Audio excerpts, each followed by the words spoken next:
Hopefully it come in clear. Is it showing clear? All right, yeah, I think it just has spikes in the internet. Huh? All right, no sweat. All right. Shalom, Yahweh Shem Shabbat to my brothers. Shalom, Yahweh Shem Shabbat to my sisters. This is the Wednesday law class. Salaki, this is Officer Ivan, Israelite School of Universal Practical Knowledge, and Officer Mati as well. Started out at 1 West 125th Street, Harlem, New York. The Commander General YAHANNA.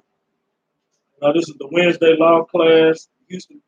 I.S.U.P.K Houston law class, and yeah, I want to get into a couple of frequently asked questions. I want to get into some topics about that. First, I'm going to deal with a question I was presented with outline. If you have any questions, type it in the chat. If I can answer it, I will. If I can't, I will direct you to attend scripture breakdown. It's not hard. Where's my sword at?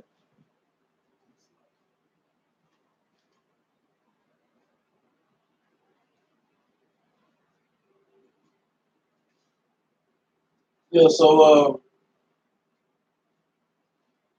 if you have any questions, we'll address it.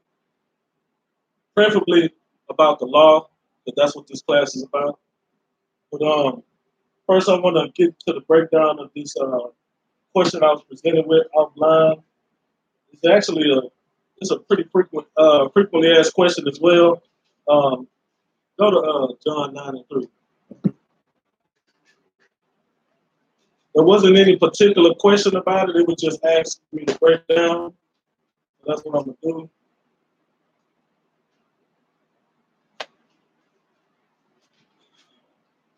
Again, that's the book of John, chapter 9, verse 3.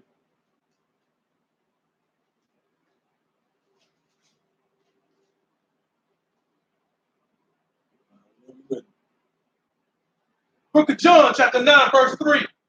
Jesus answered, neither hath this man sinned, nor his parents, but that the works of God should be made manifest in him. Okay.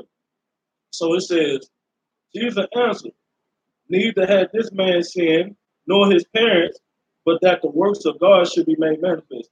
Now, why did Christ have to say, neither did this man sin? Let's go up to verse 1 so we can get some context first of all. John chapter 9, verse 1. And as Jesus passed by, he saw a man which was blind from his birth. He saw a man which was what? Blind from his birth. From his what? From his birth. So this man was blind from birth, meaning he was born blind. Keep going. Verse 2. And his disciples asked him, saying, Master, who did sin, this man or his parents? So why would his disciples ask him?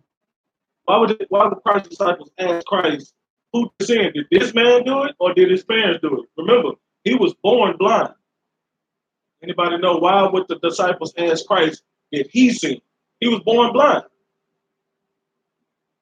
Go ahead. Because Christ had the power to see. Had the what? He had the power to see that man's parents, did that. Did sin. That sounds Christian, huh? That sounds real Christian. You know what I'm saying? I would expect, I need more of a more UPK answer to it. You know what I'm saying? Like, think about it. What do we teach in the UPK? Think like that. What did Christ teach? And why would the disciples be asking Christ, who did sin? Did this man sin or was it his parents? Because he was born blind. You understand? Meaning he came out already blind. He was from birth, he was blind. The disciples asked, even though they know he was blind from birth, the disciples still asked Christ, did he sin? We're talking about the man that was born blind. The disciples asked, did he sin? Why would they ask, did he sin? What do we teach in the UPK? Think about it. How else? No, okay, let me ask you this. How could the man sin if he wasn't born yet? Go ahead. can't speak up. So it's past life. Give her a hand. Exactly. Christ taught reincarnation. So that's why the disciples even asked that question in the first place. You understand what I'm saying? So, because think about it. If Christ didn't teach reincarnation, then they wouldn't even have to ask him, okay, did this man sin? Because he was born blind. So they asked him that out of the spirit of the fact that that's what Christ was teaching reincarnation. But Christ said what? Read verse 2 again. We'll start with verse 2 again. Chapter 9, verse 2. And his disciples asked him, saying, Master, who did sin, this man or his parents, that he was born blind? Verse 3, Jesus answered, neither hath this man sinned nor his parents. So he said, neither this man sinned nor his parents. So Christ was answering them straight up. To anybody else reading that, they'd be like, well, why did he even ask him that? Well, I mean, why did they ask him that? And he answered them like, no, he didn't sin. You know what I'm saying? That's because Christ understood why they asked him that, because it's what he teaches. He teaches reincarnation. So this man could have sinned in his past life, and because of that, born again, but with an illness. Or with a, you know what I'm saying? That's no different from when you see babies. These babies born cerebral palsy or no limbs or blind or deaf or whatever. You know, Israelite. We talking Black, Hispanic, and Native Americans, right? It's no different from seeing them. It's either one or the other. It's either they before, or they were living a wicked life in the past, and you know the Lord seen fit that this is the type of life that they got to live now. The parents, you know what I'm saying? The parents, hey, you can mess up too. You can, and the Lord can punish you through your children. He can punish you. That's one thing we got to understand. The Lord can do what He wants. He is the Lord. You understand? So if He's going to punish you, you know, because of your wickedness, and He uses your children, that should be one that should just be one of the reasons why you want to keep the law. You should want to keep the law because it's what you're supposed to do. But if that alone don't make you be like, you know what, I ain't trying to mess up. Because what if you don't have kids? Then that's a possibility, right? You know what I'm saying? It's always a possibility. So that'll keep you doing the straight and narrow. You know what I'm saying? Keep you following His laws, statutes, and commandments. For one. So for one, He said that the child that born with that illness either sinned in their past life, the parents sinned, or what was the third reason?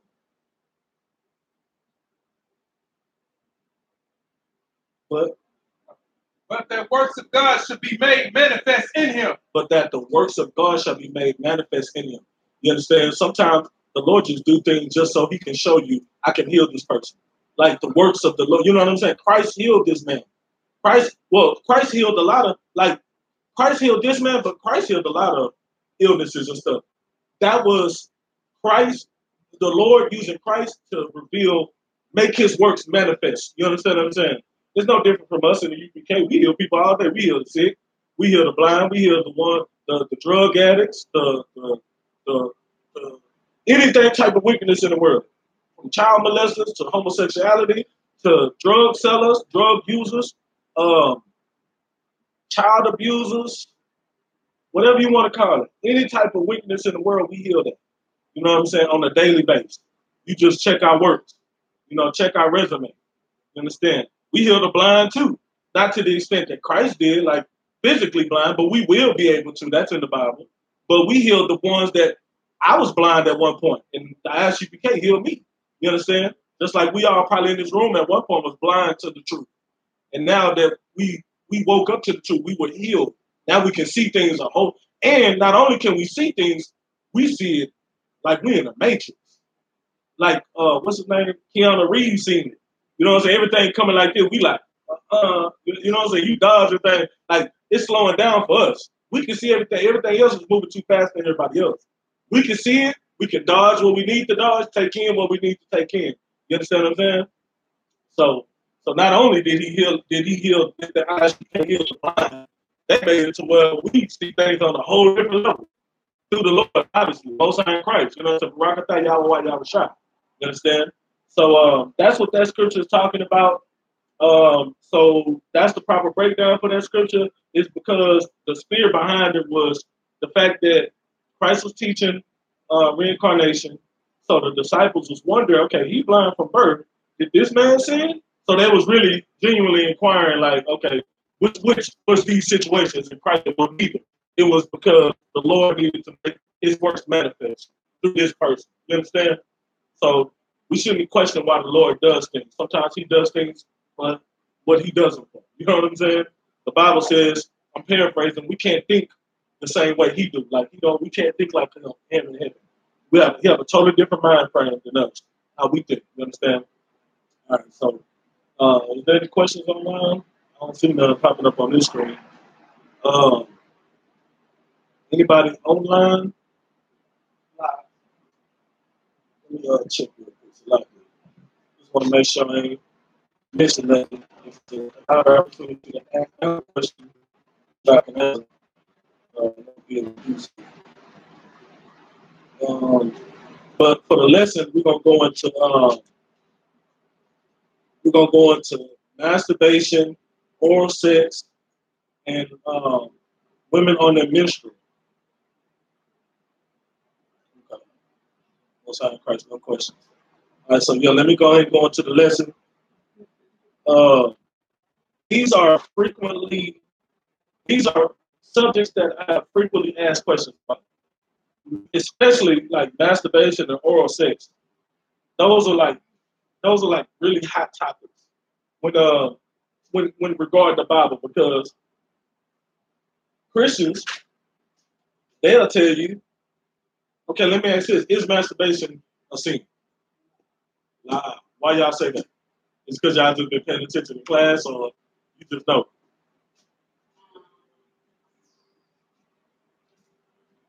You just was giving them. You just guessing. Well, I mean, well, that's not true, because you never. There's some brothers in the Bible that did some stuff that the Lord frowned upon, right? So, well, well, no, I mean, well, you're right. I'm not saying you're wrong for saying that. I just want to know why. You know what I'm saying? If it is, if it's not lawful, and why. So you say la. What you say? You say la. What you say? True la. Samantha, you want to add? La. Okay. Now, I asked, is it lawful? Y'all gave me your answer. I just want to know why. And if you could provide a scripture, or if there is no scripture, I need that statement. Is masturbation lawful? Is it a sin? Right. But okay. But why? Go ahead. There's no law, there's no sin. Exactly. Give them a hand. That's exactly it right there. But there's no law, there's no sin. Nowhere in the Bible says that it's unlawful. Now, there's a common answer that you would get from a Christian, because I remember hearing it when I was a Christian in the world. I used to hear you're not supposed to. I think I heard two different terms. I've heard a man is not supposed to waste his seed, or whatever, and also that it's not supposed to touch the ground or something of that nature, right? That's a Christian thing. So, okay, if that's the case, then what about women? Women masturbate too. You know, I'm definitely going there. I'm going there for sure. See, you be on your stuff, most high in Christ. But okay, so now, like I said, they like to say, okay, a man can't waste his seed or whatnot. The seed not supposed to touch the ground, or whatever the case it is. Well, in the Bible, there's nowhere in the Bible that says a man cannot masturbate. It's nowhere in there. You know what I'm saying? Self-pleasure, whatever. Now, if you want to bring in the fact that the seed, if you want to say a man can't waste his seed, that's the reason why we can't masturbate, then what? Again, I'm asking, why? Questions from scoffers or Christians that you're going to have to be able to cut these Christians. You know what I'm saying? So, in order, or family members or whatever to ask them. So to do that, we're going to go to the Onan store. We're going to go to 3081. We're going to start with one. Yeah, we're going to start from the top. We're going to start from the top. And Troop, I need you to get me Deuteronomy 25:5. That's going to be my precept. And so we can start from, give me 1 second.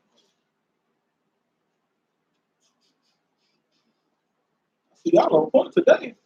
I knew I was gonna get y'all caught up, man. This is a great lesson today. I was like, I know they ain't gonna be ready for this one. But Most High in Christ, though, that's why we I.S.U.P.K. That's exactly why. They'll be ready. Genesis 38, verse 1. And it came to pass at that time that Judah went down from his brethren and turned into a certain Adullamite whose name was Hirah. Verse 2. And Judah saw their daughter of a certain Canaanite. They're a daughter of a certain Canaanite. Whose name was Shua. And he took her and went in unto her. Keep going. And she conceived and bare a son. And he called his name So he called it. He had a son. This is his firstborn. His name was Go ahead. Verse 4. And she conceived again and bare a son. And she called his name Onan. So this is the middle child. Go ahead. Verse 5. And she yet again conceived and bare a son and called his name SHALAM. And he was at Shizay when she bare him. Okay, so that's the baby boy. All right. Keep going. Verse 6. And Judah took a wife for his firstborn, whose name was Tamar. What does that mean? When it says Judah took a wife for his firstborn, what does that mean? Exactly. It means just like, in the Israelite culture, what the father do is arrange a marriage, not only for his daughter, if he has one, but also for his son. You know what I'm saying? It's our culture for the man to either approve or disapprove for his son or daughter marrying anyone. You understand? That's why the Bible tells us do not marry your sons to their daughters, like to the heathens. When we're talking about what's that? Deuteronomy 7:3. You know what I'm saying? We're not supposed to give our sons to the heathens nor our daughters. You understand? So it's imperative that we, as fathers, play an intricate role in arranging marriages for our sons and our daughters. Now, of course, it's not far-fetched for our son to see the woman he wants and, go to her father. But it's also, our culture for the father to tell the son, I don't know about that sister right there. You know what I mean? I know she's pretty and all, but I just don't, because you know your children. You know what your children need, and you know your children, how they are, and how they will be to a certain woman. So you want to try to marry them based off, because sometimes our kids don't even know what they want.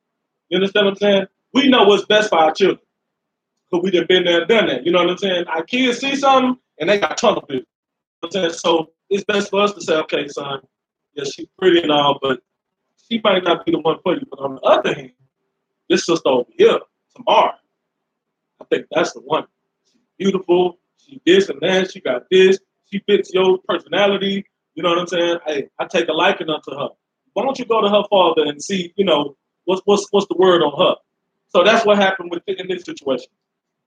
So he took a wife, so obviously I would come to believe by this scripture that Judah and her father came to an agreement that she would marry his son. You understand? We all on the same page. All right, go ahead. Verse 7. And Judah's firstborn, was wicked in the sight of the Lord. So this man was wicked in the sight of the Lord. You understand? So, it is what it is. The Lord deemed him wicked. Go ahead. And the Lord slew him. The Lord did what? Slew him. So the Lord killed him. You know what I'm saying? He was doing some wickedness. The Lord, most likely, it was wickedness that happened over time. It wasn't just like one thing. He was just being a wicked person.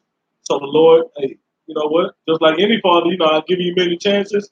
I'm not putting up with it no more. The Lord killed him. You understand? Go ahead. Verse 8. And Judah said unto Onan, go in unto thy brother's wife and marry her, and raise up seed to thy brother. Now, Judah said unto Onan, which is the middle child, go into thy brother's wife and marry her. Because obviously, why is he saying that? It says, go into thy brother's wife and marry her and raise up seed to her, to thy brother. Go ahead. Whoever had their hand up first. Go ahead. Because the law is if your brother dies, that he would have to see it. Right, correct. Go ahead. That's exactly right. And do you know where that can be found? I'm between them. Yeah. Yeah, exactly. Right. So you paying attention. Let's go ahead and go there. Let's go ahead and go there. That's what I'm pulling out for. Go ahead. The book of Deuteronomy, chapter 25, verse 5. If brethren dwell together, and one of them die, and have no child, Right. the wife of the dead shall not marry without a stranger. So now we got to understand the law. The woman could choose not to go out and marry that brother. She had, like, there's nowhere in the Bible that's obligating her to do that. But guess who can't refuse? Raise your hand. Go ahead. The man cannot refuse. If she say, "Oh yeah, I want him," he gonna raise it. As his brother, he got an obligation to fulfill. His brother didn't have no kids. Hey, he gotta go ahead and he gotta get this. He gotta get this work. You know what I'm saying?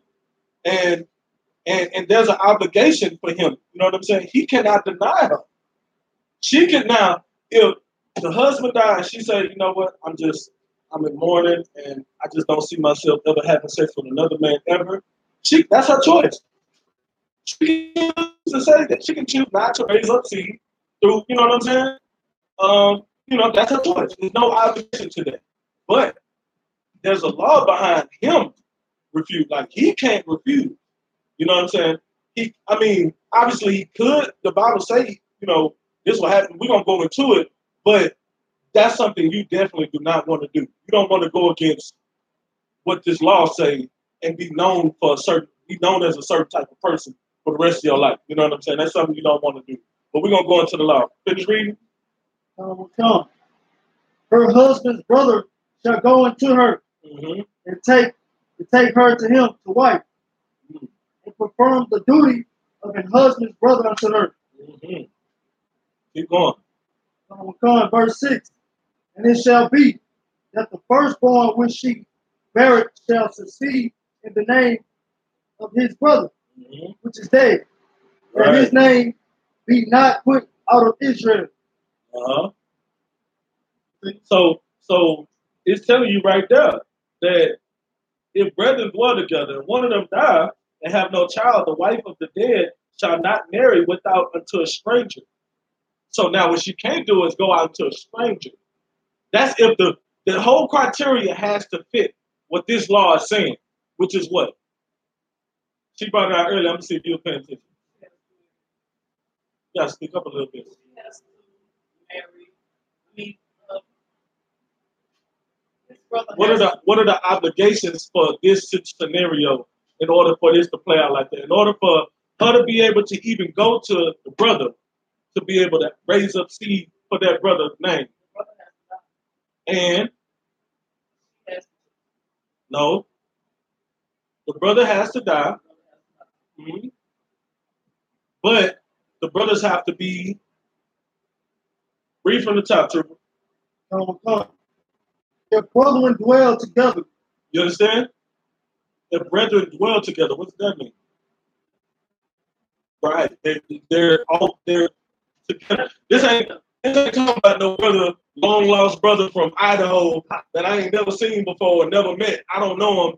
And then all of a sudden, my husband died, but she got along. I'm just go out there and find her long lost brother from Idaho. That's not what it's saying. It's saying that brothers dwell together. So if me and Amatia, we brothers, and one of us pass away, one of us have a and I don't have kids. Neither one of us. Like if I pass away and Amatia is still living, he has an obligation to fulfill for my name. He has to go into if she comes to him, he has to fulfill that obligation. He has to marry her, and the firstborn son has to be raised up in my name. You understand what I'm saying? It can't be him long lost brother. It says that brethren dwell together. You understand what I'm saying? So that's the criteria for brothers to be able to do that with that brother's wife.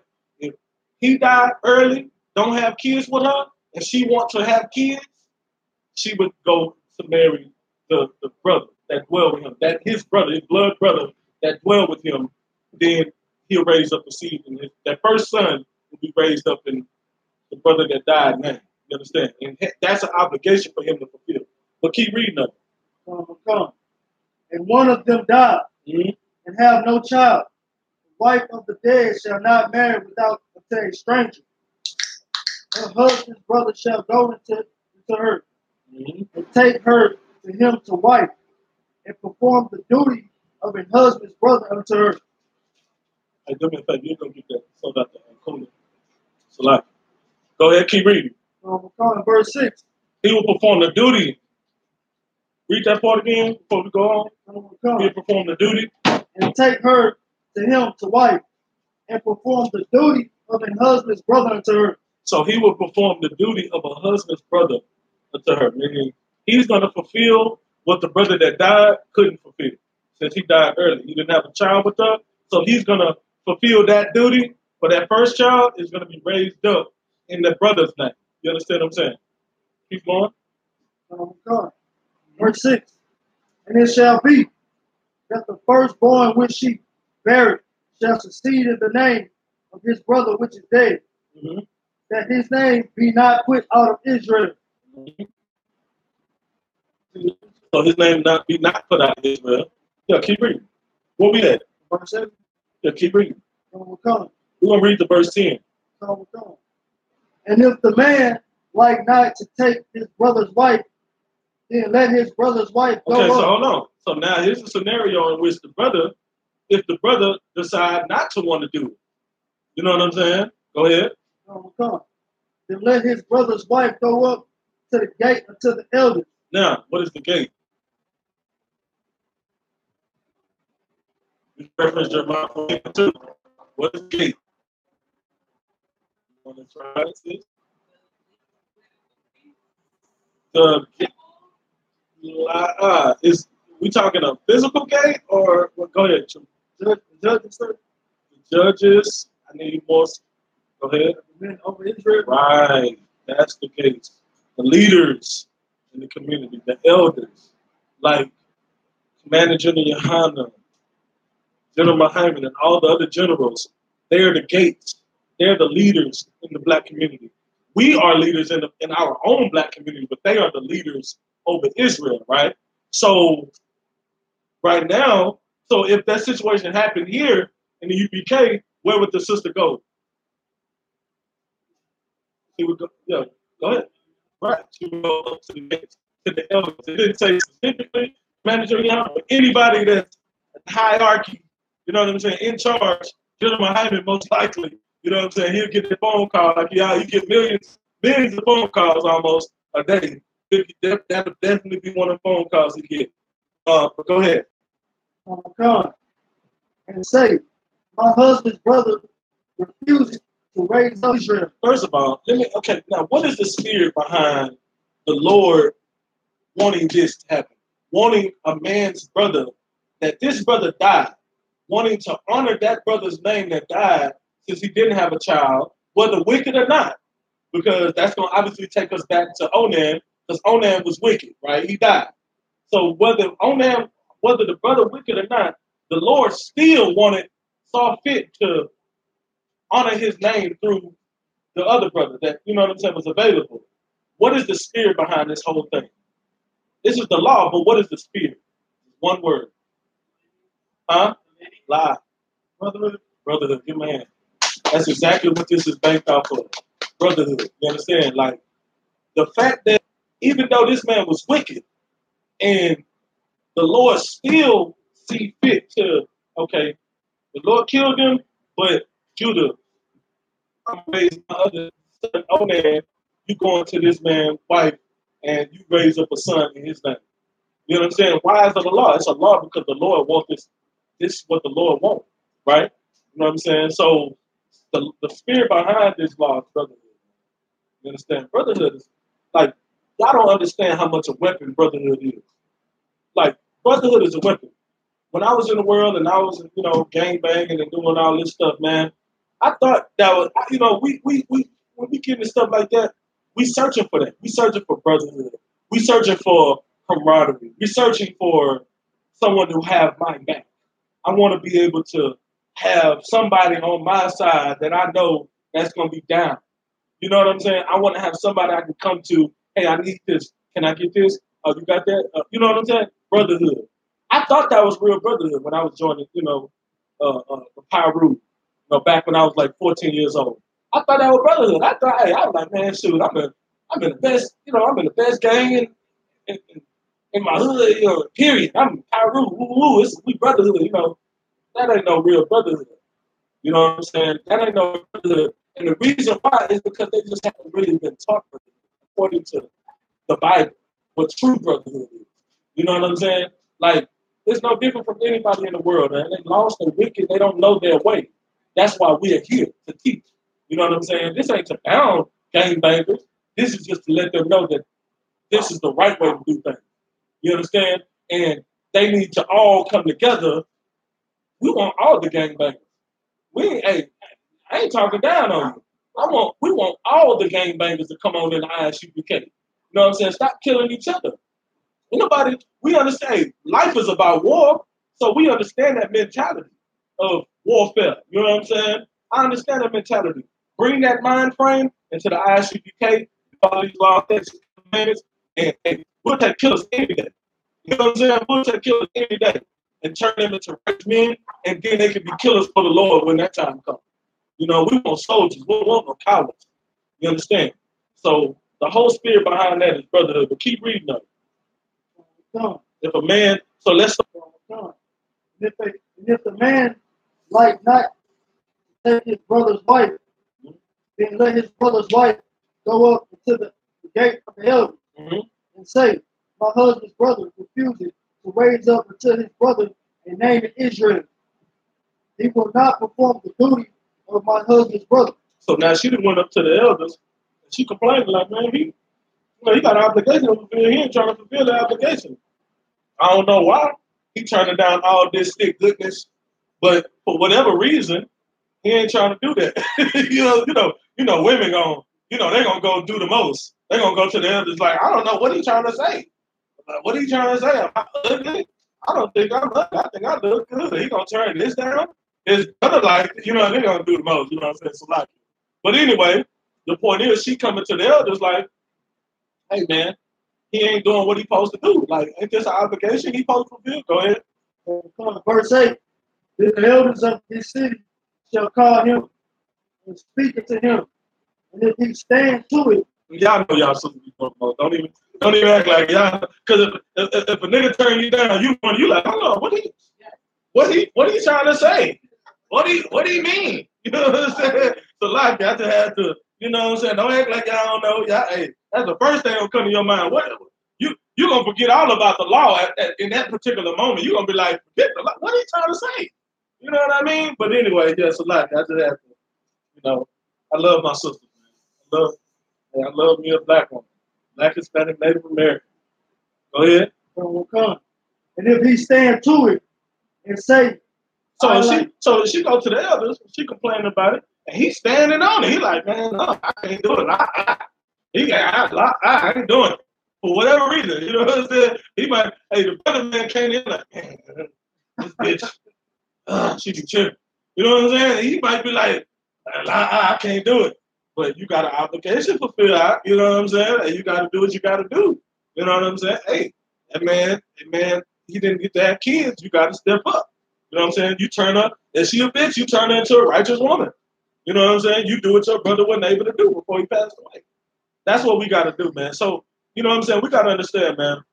I'm making a joke about it, but we got to be mindful as men, and I'm still learning too, that, instead of just off the rip, you know what I'm saying? Oh man, she a bitch. She gonna always be a bitch. There ain't no hope for her. You know what I'm saying? Instead of being like that, we gotta understand our position and our power to be able to, to be able to change these women. Now, is that to say she, like, first of all, that's why you're supposed to come into school. That's why you're supposed to come into the I.S.U.P.K. before you deal with anyone. Because guess what? If she come into the I.S.U.P.K, you won't have to be sitting there trying to fix her. The Lord will fix her because she's going to follow these laws and learn from the men, the righteous men of the Lord. So she's going to be fixed if she's genuine. Now, if it ain't in her spirit, then Lord be with her. You know what I'm saying? Just like a brother or anybody else. You know, you come into the school and people drop their sword all the time. You know what I'm saying? Brothers come to school, sisters come to school, they leave, come and go, whatever. That ain't not, you know, hey, whatever. Shalom. You know what I'm saying? But the point is, if they come in this school, got that spirit, and they doing right, they gonna get it. You ain't gonna like. She won't be a burden on you. A woman won't be a burden on a man. She come get the right healing that she's supposed to get. Only found in the I.S.U.P.K of the Commander General Army. Right?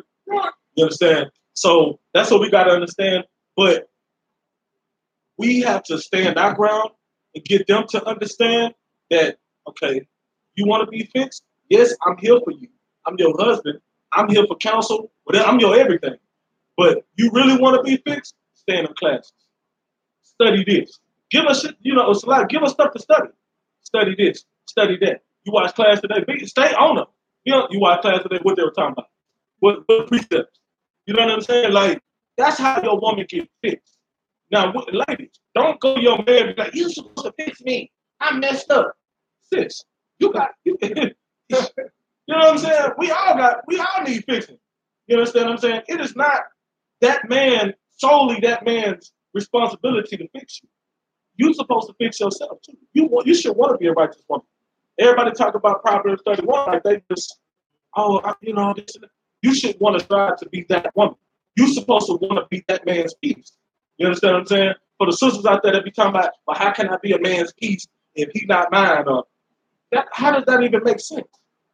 When the man is the authoritative figure in the house, if you submit to him, he ain't gonna have nothing else. Like, what he gonna correct if everything is right?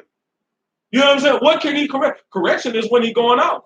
You got to correct something that's broken or not, you know, not working or something that's going out. If it's going right, he ain't got to correct. All he can do is sit down and just look at your beautifulness and tell you how much he loves you. You know what I'm saying? That's all he can do. He can't even be mad at nothing because you're doing everything that you're supposed to do right. That's how it goes. Like, we got to stop. Like, women got to understand their role. Once a woman understands her role, then she'll understand that, okay, I am the key component in having this household peaceful. You know what I'm saying? A woman's natural behavior is a feminine behavior. Feminine, submissive, naturally. You know what I'm saying? Women, I'm going to tell you like Captain Mashak said, like, and I got this breakdown from him, this whole class breakdown, which I get all my breakdown from the men above. That's how you're supposed to do it. You know, that's how you know you're breaking it down right. A woman, like, instead of, you know, like, how can I put it? The woman should, you know what I'm saying? A woman got to understand her role. She is to submit to the man. So if she do that, then he is going to naturally, like your role, naturally a woman is feminine. A woman wants to be chased. A woman wants to be conquered and ruled over and submit. She naturally, this is her natural trait. Whether a woman nowadays want to admit it or not, because of the white man is the devil. We do got to understand that. They have programmed us, period, as black people to do things that we're not naturally supposed to do. Like we do things that's outside of our norm, original, like Israelite, like our culture. We do things out of the norm every day, all day. You understand what I'm saying? It's no different from the sisters not, I mean, it's no different from the sisters wanting to be controlled, but they have this sense of, I'm an independent, the Beyonce, independent, like, they just want to be, you know what I'm saying? They listening to Lil Boosie and the INDEP. So everybody want to be independent.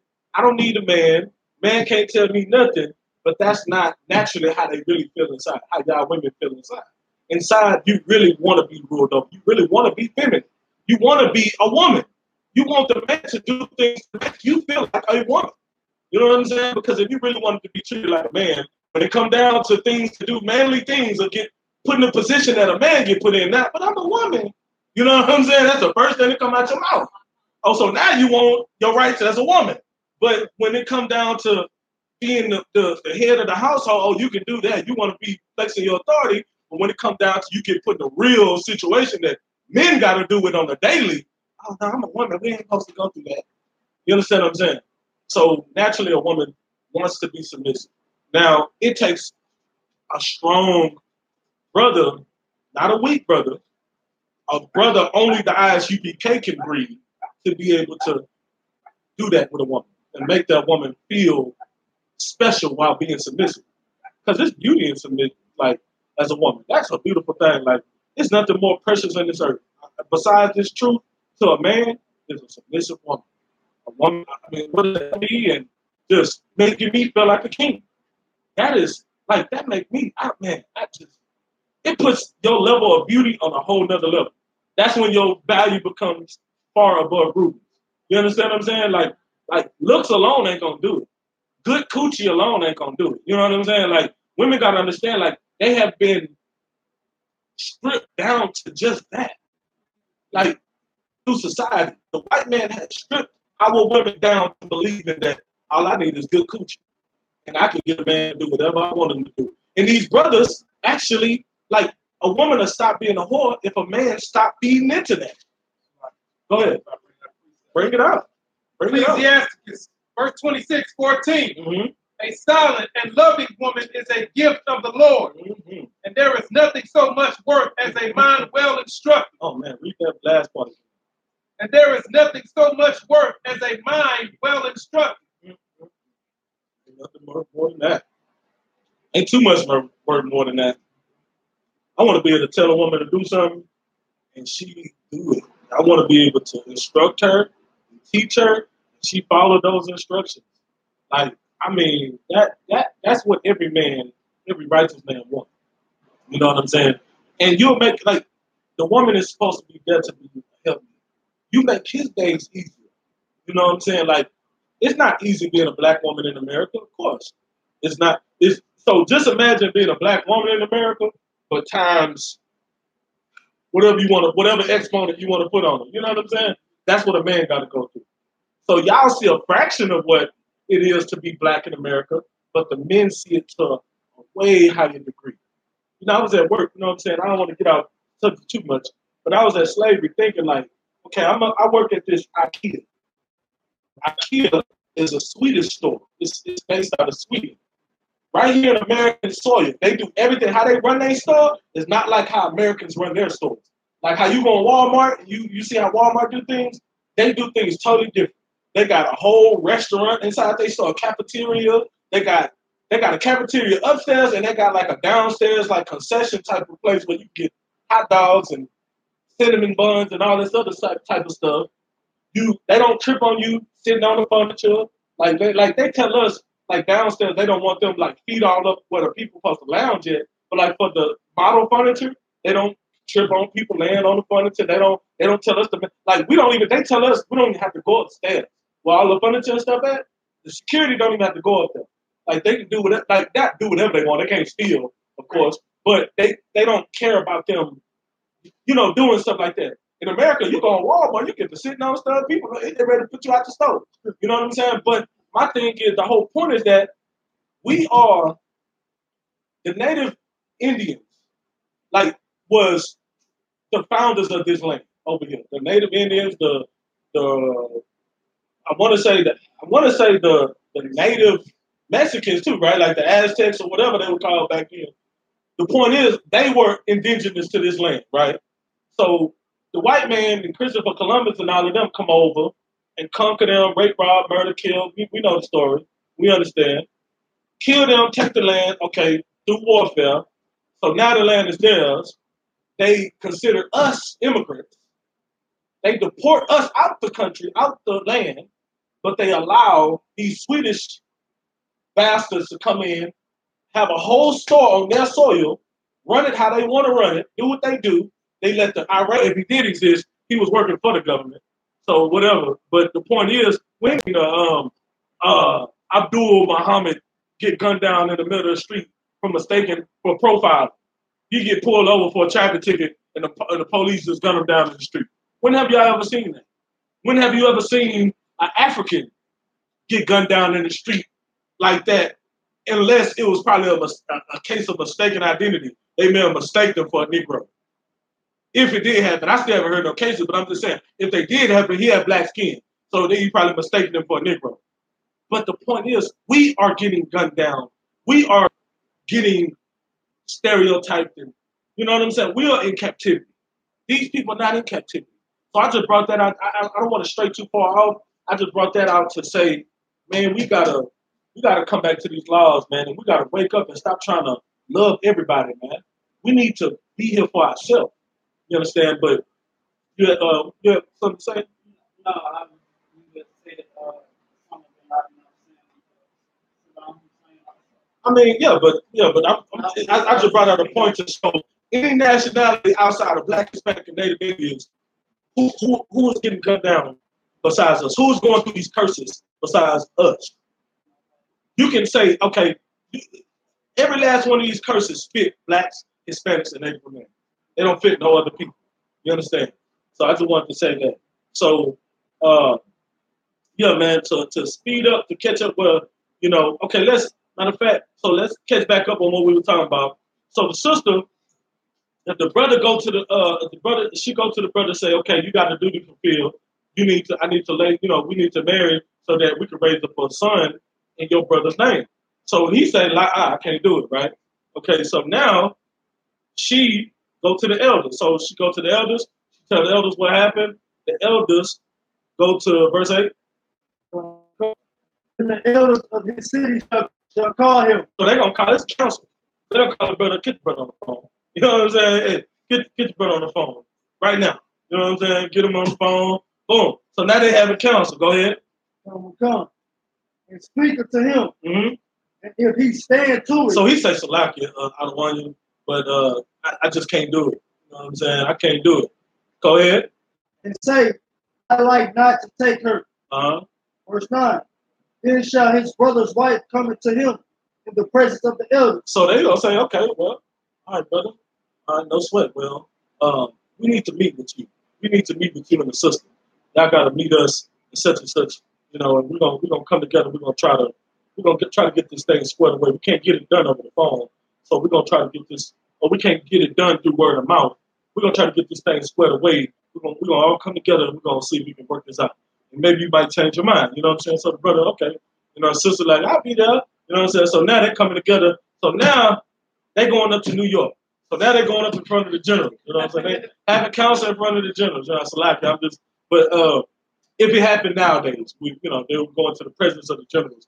But that ain't what the Bible said. I don't want nobody on Facebook to quote me saying, that brother said they're going to go to New York in the Bible. Where's that in the Bible? They were like, that brother right there, bad false witness. So Salakia, that's not what I'm saying. I'm saying if it happened today, they'll be meeting with the gates, the elders, which is the generals in the I.S.U.P.K. But in this time, in the Bible, it says, in this instance, they will meet in the presence of the elders. Go ahead. Who that is? Okay. Okay, most high Christ. Come and loose his shoe from off his foot and spit in his face. So now they in the presence of the elders. So it say loose his foot. So them like what Captain Mashak said, them brand new Jordans that he got on his feet, them $300, $400 Jordans he got on his feet. He say, she could take them off his feet. Give me them. I need them. You know what I'm saying? Let me get them off your feet. So she gonna take the brand new Jordans off his feet. Go ahead. Come. She shall and spit in his face. So she gonna spit in his face, take his shoes, spit in his face, man.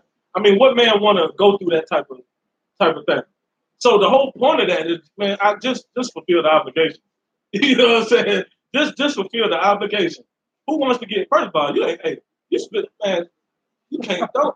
That's the nastiest, man. Look, I ain't know, and if it's lawful for her to do that, like what man would want to be put in that position? You know what I'm saying?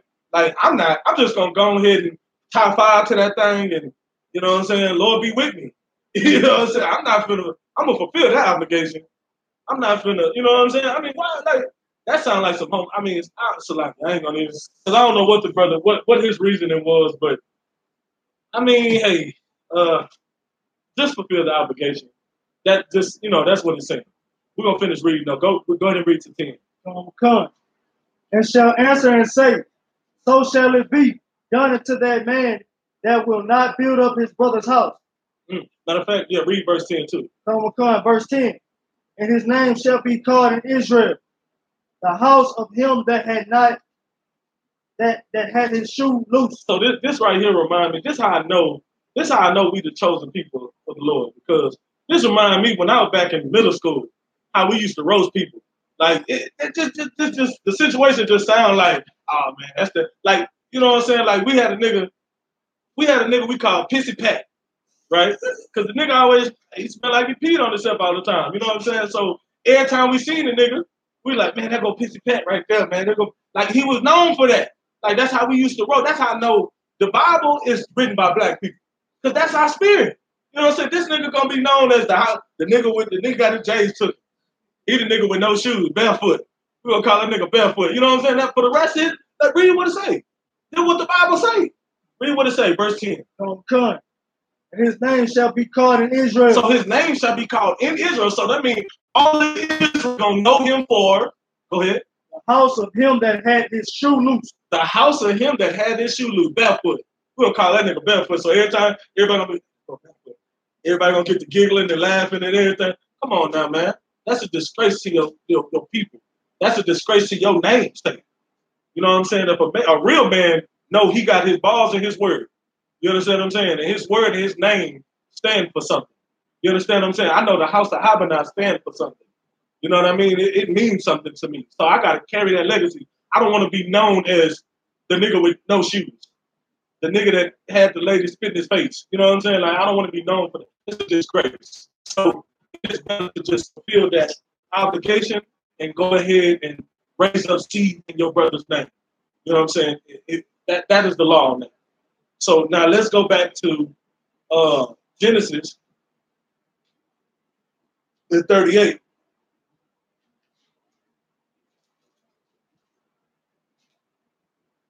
So we was at Genesis 38, verse 9. And Onan knew that the seed should not be his. And it came to pass, when he went in unto his brother's wife, that he spilled it on the ground. Okay, so now this is what the Christians like to bring out, to say, well, you know, let's finish reading first. Lest that he should give seed to his brother. Verse 10. And the thing which he did displeased the Lord. Wherefore he slew him also. So the Lord killed him too. So this is that the Christians like to bring verse 9 and 10 out, not bringing out everything we just brought out. You know what I'm saying? They like to bring out verse 9 and 10 and say, okay. Right here? Yeah.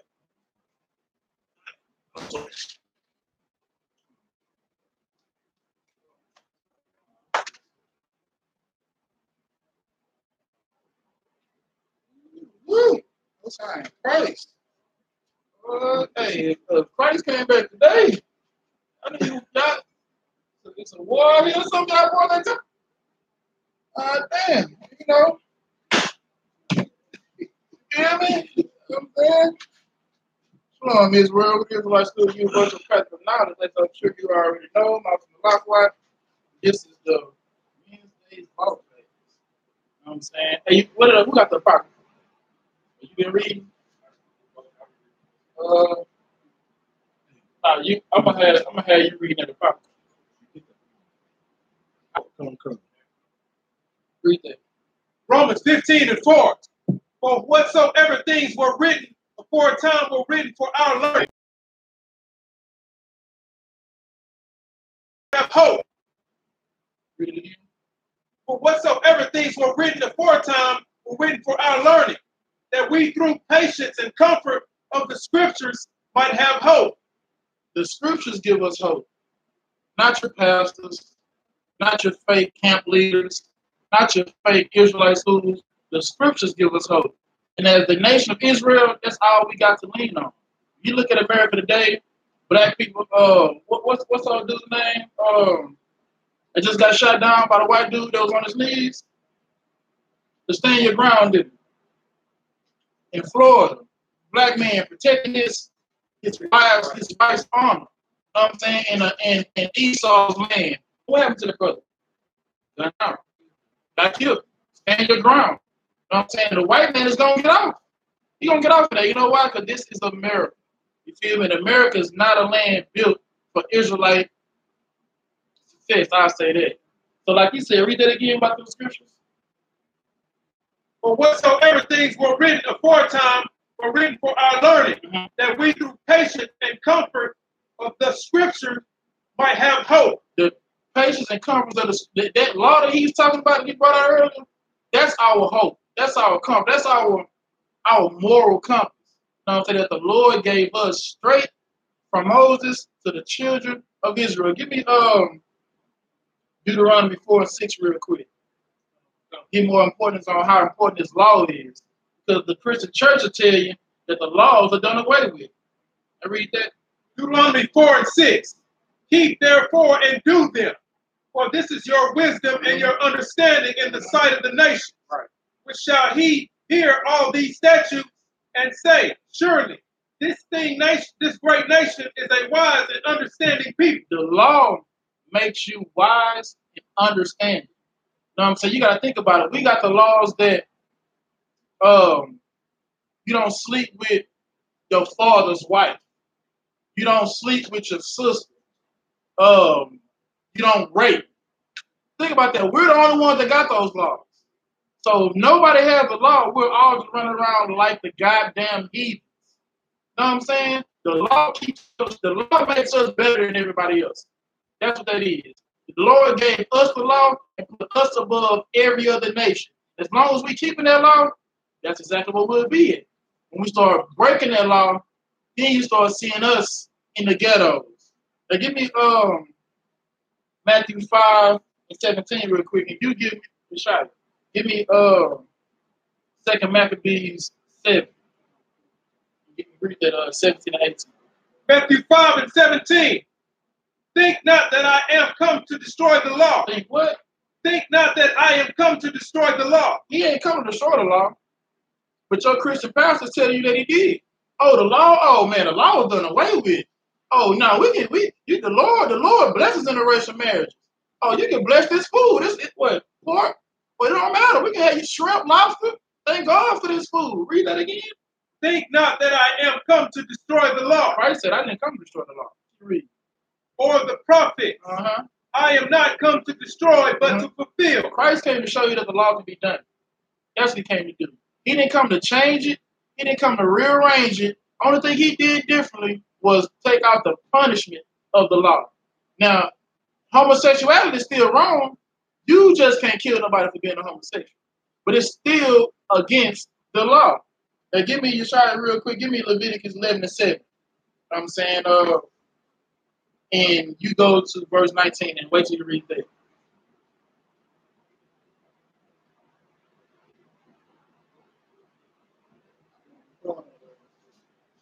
Book of Leviticus, chapter 11, verse 17.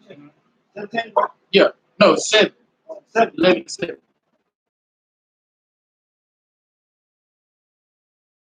Look, and be cloven footed, yet he choose not to cut.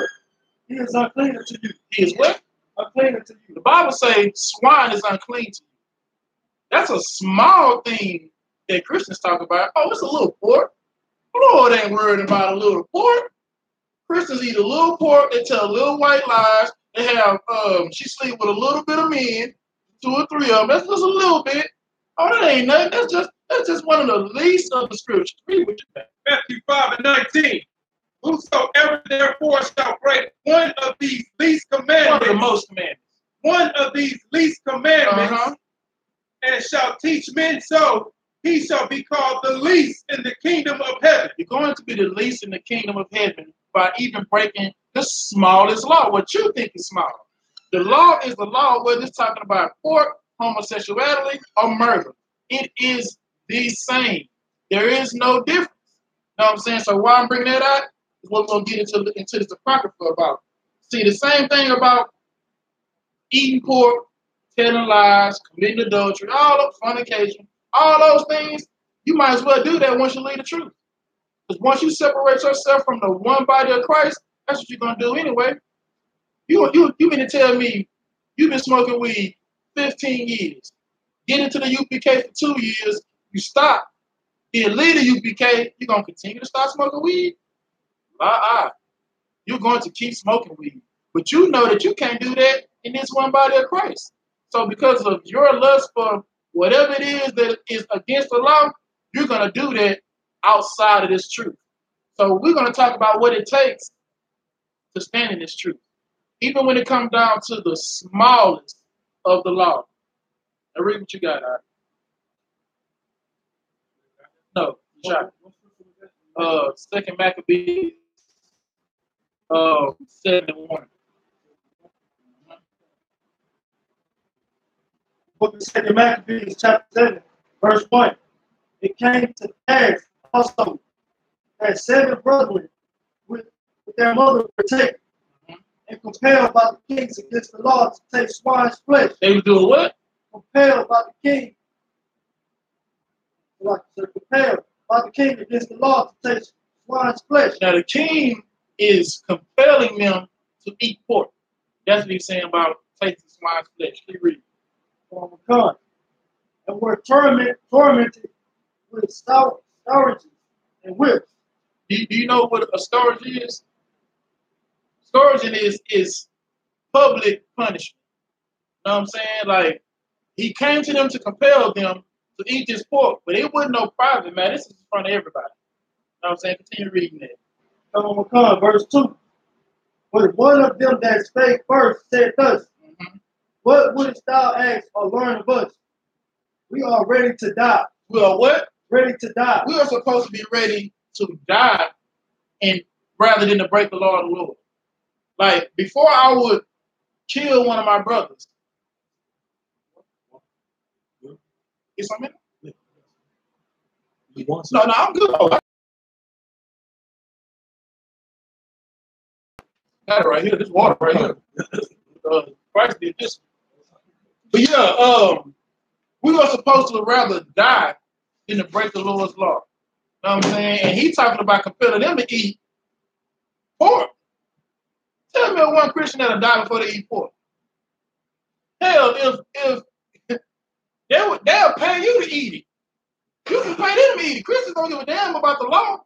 And this brother said we are ready to die rather than to transgress the Lord. Keep reading that, all right? Rather than to transgress the laws of our father. Of whose father? Of our father. See, these are our laws. The laws of our father.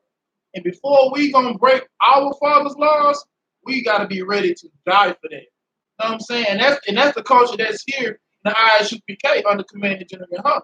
Before we transgress any law, we would rather die. One west till they bury me. You know what I'm saying? Now, a lot of brothers have said, one west till they bury me, and they ain't here today. They ain't dead, but they ain't here today.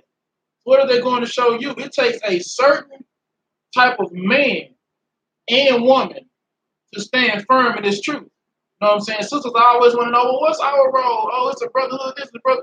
Yeah, it is a brotherhood. You know what I'm saying? But this right here, this lesson, is going to get to these sisters, so we're going to wait on that. Keep reading. Verse 3. Then the king, being enraged, commanded pans and cauldrons. Now wait. Now the king pissed off because he compelling these brothers to eat this pork. And they telling him, I would rather die before I break these laws that our fathers gave us. Now he's mad.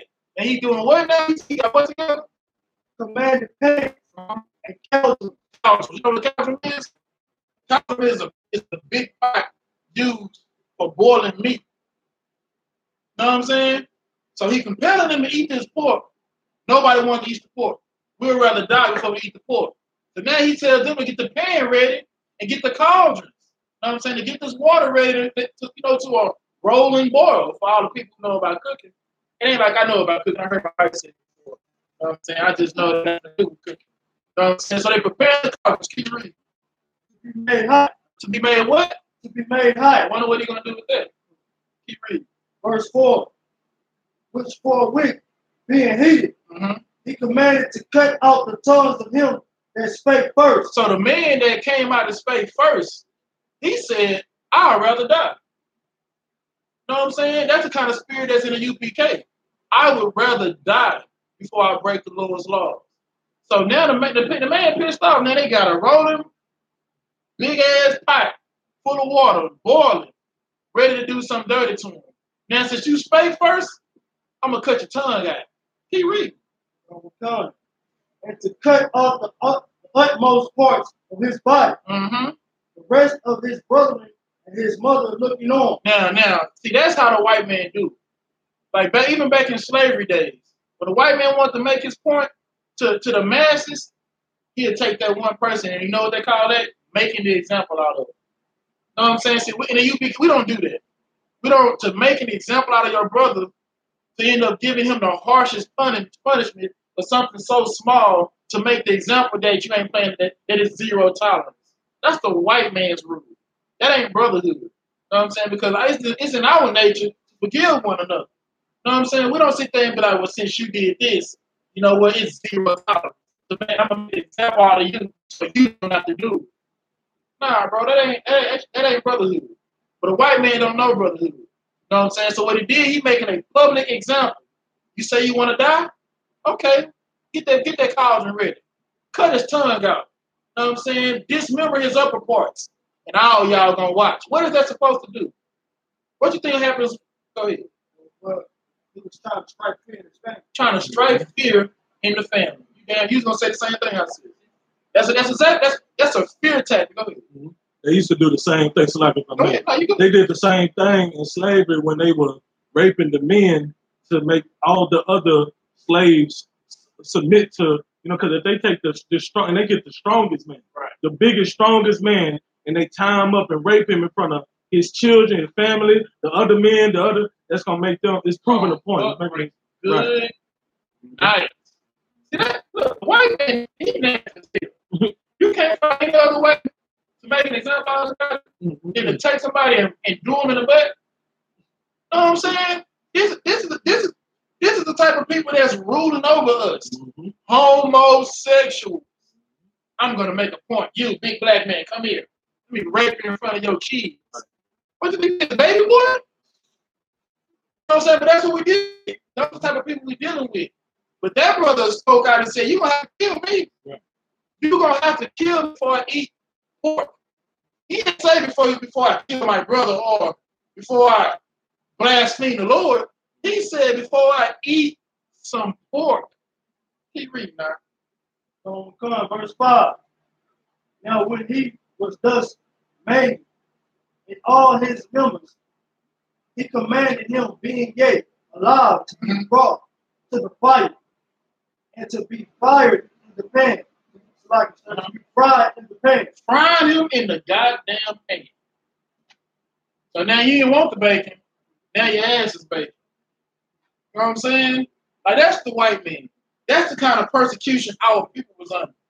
Today, nigga eating pork and the goddamn taquitos. Like, my Lord. You know what I'm saying? As the vapor of the pan. You know, flesh stinks. You know what I'm saying? It stinks. And you got his family watching on. We saw what happens to the first nigga that stood up, got his tongue cut out, he got fried in the goddamn pan. So what are they gonna do? Naturally, you like, yeah, I don't know. You know what I'm saying? Like, it's cool to be out there saying, on tape, oh yeah, you gotta kill me before I do it. Nah, I'd rather die. I love my brothers too much. Lead the UPK, you have to kill me to lead the UPK. Right. Yeah, man. My brothers, been tripping. I heard you're not in the UPK no more. Yeah, man. I had to, I had to move around because, really on the cool, we all could be saved too. The doctrine was coming. You know what I'm saying? That's what's gonna happen. You're gonna start hedging the bet because now you gotta die. You said that you gotta kill me before I lead the truth. But when you lead the truth, now the truth ain't so true. Well, that Twitter tribe show, for one, we don't ever really listen to things made by man. You know what I'm saying? Come on, we all teaching the same thing. Y'all waking people up over there, we waking people up over here. We all doing the work of the Lord. Right. But now we all doing the work of the Lord because now you gotta eat those words. You said you was one where so they buried you. But you ain't trying to get buried. You know what I'm saying? But this brother said, you're going to have to kill me before I bring shame to my family, before I bring shame to my nation, before I bring shame to myself and disobey the Lord. Right. You know, now he could have said that and thought like, damn. I mean, the man is going to kill me if I don't eat this pork. Surely the Lord will understand that. That's the Christian way of thinking. Surely the Lord will understand I've been having a long ass week. I've been doing good. I ain't had a blunt in 6 months. Right. But this week though, right. This week been bad, man. Yeah. If there's any week I can smoke weed right. on, This gotta be the one. This is the one. Mm-hmm. Surely the Lord would understand that. But that's not of the Lord. You know what I'm saying? That's Satan. That's the white man. That's weakness. Well, you're supposed to stand firm in this truth. Stand firm to this law. Because after all, this is your wisdom and your understanding in the sight of the nations. So when you disobey that, you separate yourself from the Most High. Your job been that bad? But this man is facing death. You facing unruly customers. You facing unfair managers. You work for a cause and everybody hanging up. You know what I'm saying? But this nigga, so like this brother is about to die. And rather than transgress the Lord, he said, you want to kill me. That's why let's keep reading now. Come, they exhorted one another with the mother to die manfully. Now wait, they exhorted one another. That's like to urge eagerly, like to advise. Like, look, if they exhorted them to do what? They exhorted one another with the mother to die manfully. To do what? Die manfully. They said they're urging each other to die manfully. If you're gonna go on your feet. Never knees in the dirt. You know what I'm saying? If you're gonna go out as a man, go out as a woman. Like Killmonger supposedly was saying, bury me in the ocean with my ancestors who knew death was better than bondage. He talked a good game, but we know it's all a movie. Now he on the yacht with white bitches. You know what I'm saying? That's just an act. And the Israelites out there act. Being One West ain't something you only do on Saturdays. One West is every damn day. Every time you go to some establishment that's serving breakfast and they got bacon on there and you want bacon, you ask them, do y'all got turkey bacon? This ain't just today Monday. I definitely ain't eating no bacon on the Sabbath, but it's Monday. Sometimes I can take a break from the truth. This ain't something you can take a break from. This is all day, every goddamn day.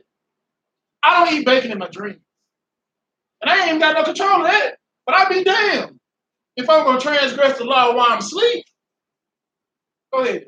It's like I have to bring it back up. We're talking about what Killmonger said. Like, he went from bury me in the ocean with my ancestors that jumped from the ships to being on the ship with the damn...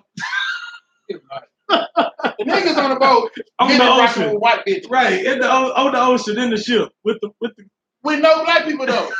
You know what I'm saying? It ain't like right. This nigga is mini rocking with the Popeyes. Oh man. You know what I'm saying? That brother said kill me. Right. I'd rather die. We all said, I'd rather die. Right. It's gonna come a time where you're gonna have to sit there and do exactly what the hell you said. Now the Lord understands where we at. We in captivity, that's right. You know what I'm saying? He definitely get that. And it may not come as extreme as you actually having to die. But for any nigga or any woman, can I say what I want to say? Or any woman. I mean, you know what I'm saying? It ain't ruled out, so like it. Right. Or any woman who leaves this truth. That's death. Yeah. You are choosing death. Right. You know what I'm saying? But you say you would rather die to leave the truth. Well, you're dying to leave the goddamn truth. That brother right there, he just read about it. got his tongue cut out, fried in the goddamn pan, and murdered because he didn't want to eat the bacon. Not because he don't think it tastes good, not because he was full, but because the Lord said we are not supposed to eat. So rather than to live a life knowing that he's transgressed the Lord, he said you got to kill him. You know what? Sometimes that's what I have to take to be in this truth. You have to sit there and draw the line. In order for me to get over there, it's going to be over my dead body. Once I'm dead, you can drag me over there. You can put bacon in my mouth all you want to. I ain't alive. You see somebody with my Hebrew Academy jacket, Malak is dead. You know what I'm saying? That ain't. I'm holding fast to this truth that was brought and rescued and preserved by Commanding General Muhammad. When he could have easily saved the bacon. You know how easy it would have been? Do you literally know how easy it would have been for him to just leave? Everybody else is doing it. Why should I stay? That's not the attitude he had. You know why? Because he got the Spirit of the Lord in him. The Lord chose this man to hold this truth. So we can all come in. People that like us who I mean, that's the most righteous nigga I ever met in my life. To tell you how, and sometimes this is what I do. Because we don't see Commander General Hunter teach that often. So we're in scripture breakdown class with General Muhammad. Honestly, I don't think there's nothing in this Bible General Muhammad don't know. Like, I call General Muhammad for every goddamn thing. So, like, sir, there's a period at the end of this scripture. Can you break it down for me? Come on, now, that means at the end of this sentence. Come on, sir, most high in Christ. You know what I'm saying? Like, this commandment, Right. like, General Muhammad is that nigga when it comes to the scriptures. And then you sit in class and he says, like, I gotta check it, General Muhammad. Right. Commander General Muhammad. Right.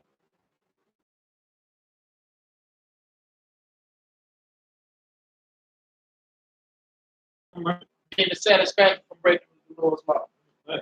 Keep reading. Come. They exhorted one another with the mother to die manfully. So now they're talking to the mama, like, look, whatever happens. We see they serious. They already killed one brother. Mm-hmm. You know what I'm saying? They testing it now. We say we're gonna die for it. Well, it's time for us to die for it. But let's die, man. We ain't finna die begging. We gonna die on our feet, on our terms. Keep reading. Saying thus, verse 6, the Lord God looked upon us, and in truth had confronted and had comfort in us. Now the Lord, he said the Lord is looking on us. His goddamn brother just got killed for not breaking the Lord's law. Now let me ask you this, sister. Could the Lord have stopped that? Did he stop it? What a Christian gonna do? The Lord must not be with us. The Lord must don't exist. The mother, she could have sit there and say, the Lord gonna let my son die to keep his law? You couldn't stop him from doing it? I know you can. Right. The Lord don't love us. Or worse, the Lord doesn't exist. That's what Christianity teaches. You can't possibly say you believe in the Lord and do the things Christians do. I asked a Christian the other day, what color was Christ? We're talking about the Bible now. He's talking about, yeah, man, it's so funny being in the truth and talking to people that think they're woke but not in the truth. He's like, yeah, man, because religion, they just like to control us. I'm like, yeah, you're right. He's like, yeah, man, because I'm telling you, man, once I started reading for myself, I started saying some things. Mm-hmm. I'm like, you sure right? Yeah, man, so I had to get away from that. I'm like, well, yeah, the scriptures don't say anything about being Baptist. Or Catholic, or Pentecost. I'm just trying to lead them on. Right. I said, matter of fact, what color was Christ? He said, now we're going by the Bible? I said, God damn. What else can we go by? What else can we get? If we're going to, my nigga. Like, I'm sitting there like, well, is there something else we can go by? What color is Christ? Well, I mean, if you go by the Bible, it says he's black. Is there another book somewhere talking about Christ? So why the hell you gotta ask me if are we talking about the Bible? Yes, nigga, the Bible. Well, if you go by the Bible, Christ is black. Thank you. But that's what Christians do. The Bible ain't the Bible to them. It's just something. Right. You know what I'm saying? It's just another tool. For the UPK, this is the only goddamn tool. The only reason why you see these other books is for Christians. These books don't have to validate the Bible. The Bible stands on its own. But because we know Christians love sinning, we got to bring other books. You know what I'm saying? We got to show you this. We got to show you that. And I don't just mean like people that go to church Christians. I'm talking about atheists. They Christians too. Ask you an atheist, right? But what's the alternative to the Lord making everybody? Big Bang Theory. So the Big Bang Theory, so that means if you roll with the Big Bang Theory, you got to roll with evolution. Right. Right? You can't say, well, I don't believe in evolution, but you believe in the Big Bang. Well, I already believe in the Big Bang. Well, you don't believe God made us, so how do we get here? When you ask those questions, you'll see they are full of shit. You know what I'm saying? They just disbelieve it just to be real fact. You know what I'm saying? Go ahead, Al. Oh no, I was just gonna say, and even if it'd be funny because the atheists do love the Big Bang Theory, but if you go by the Big Bang Theory, all you're doing is proving that God exists because the whole Big Bang Theory breakdown is the same breakdown in Genesis, but just to assign on their level of science. But that what you just said was right. Heavy as hell. Right. But that's only for people in the truth. Right. You know what I'm saying? Like the truth is different. In the truth, we know the Bible has science in it. Right. But to Egyptology niggas, we don't believe in science. Right. Nigga, the whole Genesis first chapter is science. Right. But because you're not learned, you're not taught. You know what I'm saying? You studied on your own. You are a goddamn Christian. You don't look at the Bible as what it's supposed to be. This is just some stories that, read it on Sundays. Exactly. I give my money. I go back through the week and do what I got to do. But this Bible is our wisdom in the sight of the nations. And you are supposed to rather die than to forget if you actually fear the Lord. Those people we read about right now, they fear the Lord. Christians don't. Yeah, I don't even think they believe in. You go to church, that's the house of the Lord, right? That's what they say. We're in God's house. Don't kids get molested in the church? You can't believe in God. If this is his house, how the hell are kids get molested in this church? But this is God's house. They don't believe the shit they're saying. They just say it. Because they don't read these scriptures like we're reading. This lady didn't say, surely the Lord doesn't love us. Surely the Lord has forsaken us. Surely there is no Lord. She didn't say that. She just lost a damn son trying to keep this thing lost. She didn't do that. You know why? Because she was grounded. Grounded in the goddamn truth. And that's one West. Keep reading that out. Verse 6. The Lord God looked upon us, and in truth had comfort in us. He's looking down. The Lord sees this. The Lord just saw this lady lose a son because he didn't want to eat pork. Keep reading. As Moses in his song, which witnessed to their faces, declared, saying, and he shall be comforted in his servants. Keep reading. Verse 7. So when the first was dead after this manner, they brought the second to make him a mocking stock. Now, one already gone. Now they on to the second. See what he gonna do. Keep reading. And when they had pulled off the skin of his head with the hair, they asked him, wilt thou eat? Now they didn't pull this goddamn skin. They didn't scalp this nigga. I'm talking about he got a whole damn LeBron going. Nothing at the top. And what they asked him out? Wilt thou eat before thou be punished throughout every member of the body. Now he's saying, now, will you eat the pork now? Or will you get the same punishment this other brother got? Now that you done seen that this man has died for what he believed in, are you really prepared to die and suffer the same fate? Keep reading. Verse 8. But he answered in his own language and said, no. Wait. He answered in his own language. What's his own language? 6. So what did he say? He said, la-ah. Hell, la-ah. Keep reading. Wherefore he also received the next torment in order. So he got the same thing the first brother got.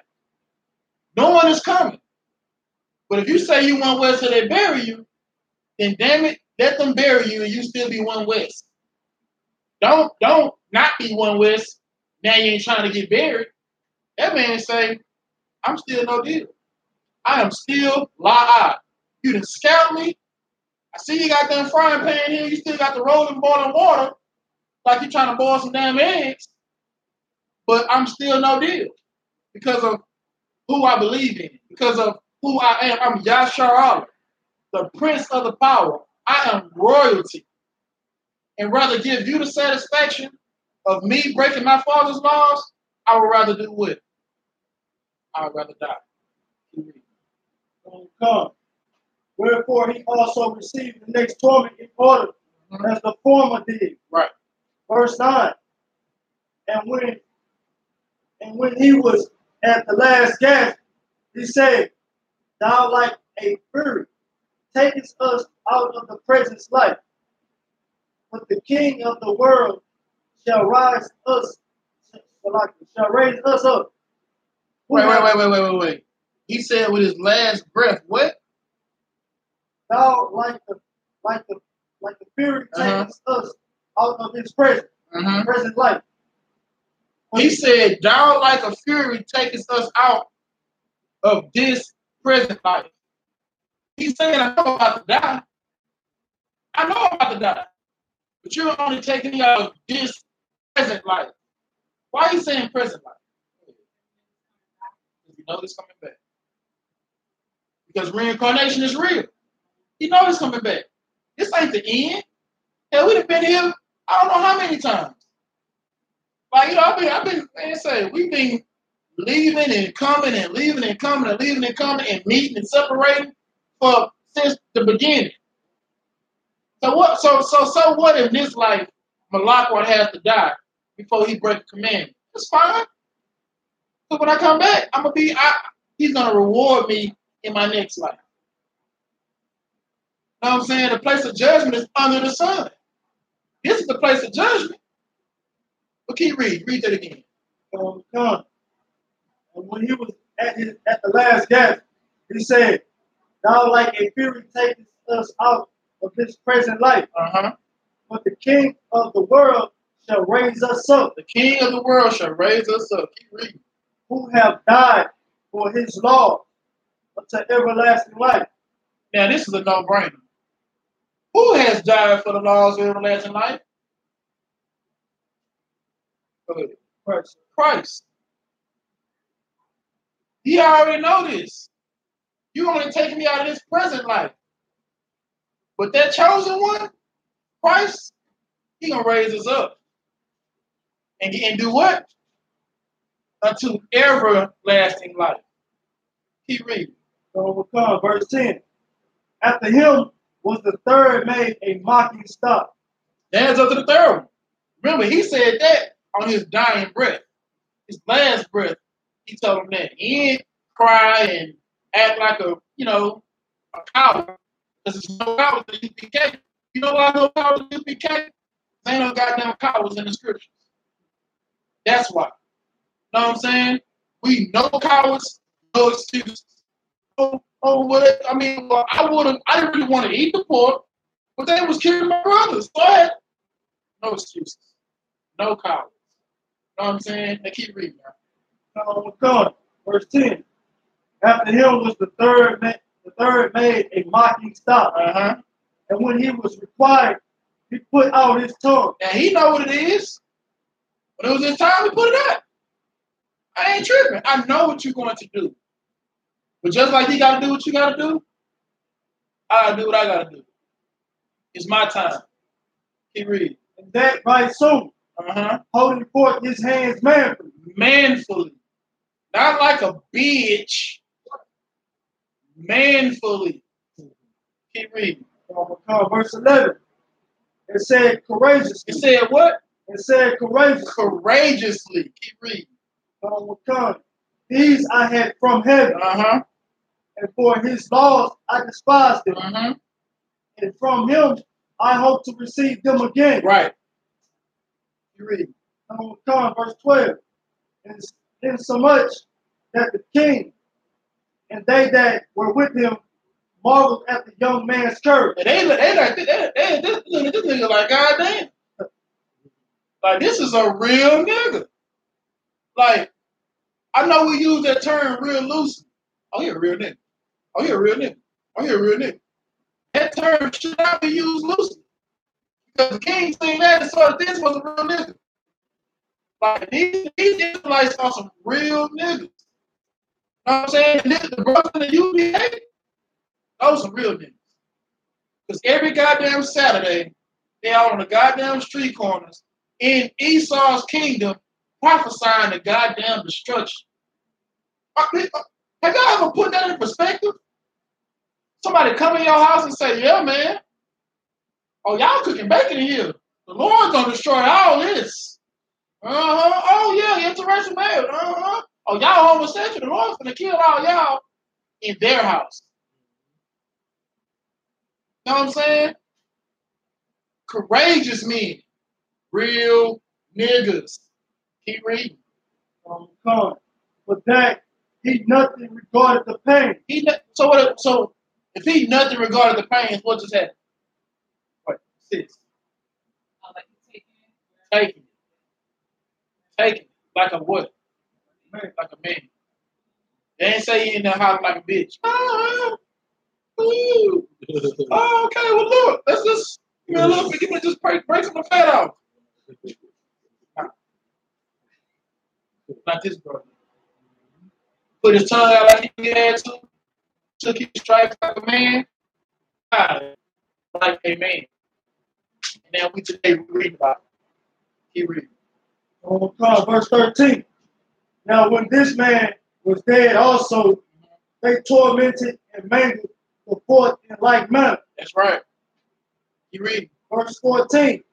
So when he was ready to die, he said thus, it is good being put to death by men. He said what? It is good being put to death by men. And this is this brother's last breath. He ain't say, Mama, I love you. P.O.P. hold it down. He didn't say that.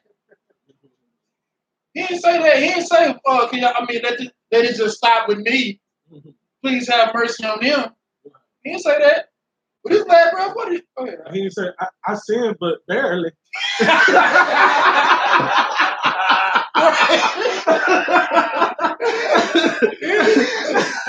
say that. He didn't say I sinned barely. He ain't cried to the Lord either. What did he say? It is good being put to death by men. To look for hope from God to be raised up again by him. As for thee. As for who? As for thee. Now he said it's good to be killed by men to be raised up again. He's talking about himself right now. But as for thee, who he talking to?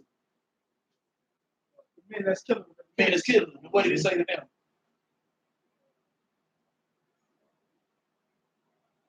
Thou shalt have no resurrection to life. Thou shalt what? Have no resurrection to life. Thou shalt have no resurrection to life. What does that mean?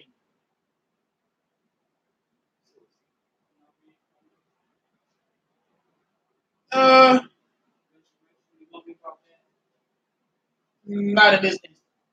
It's a precept for this.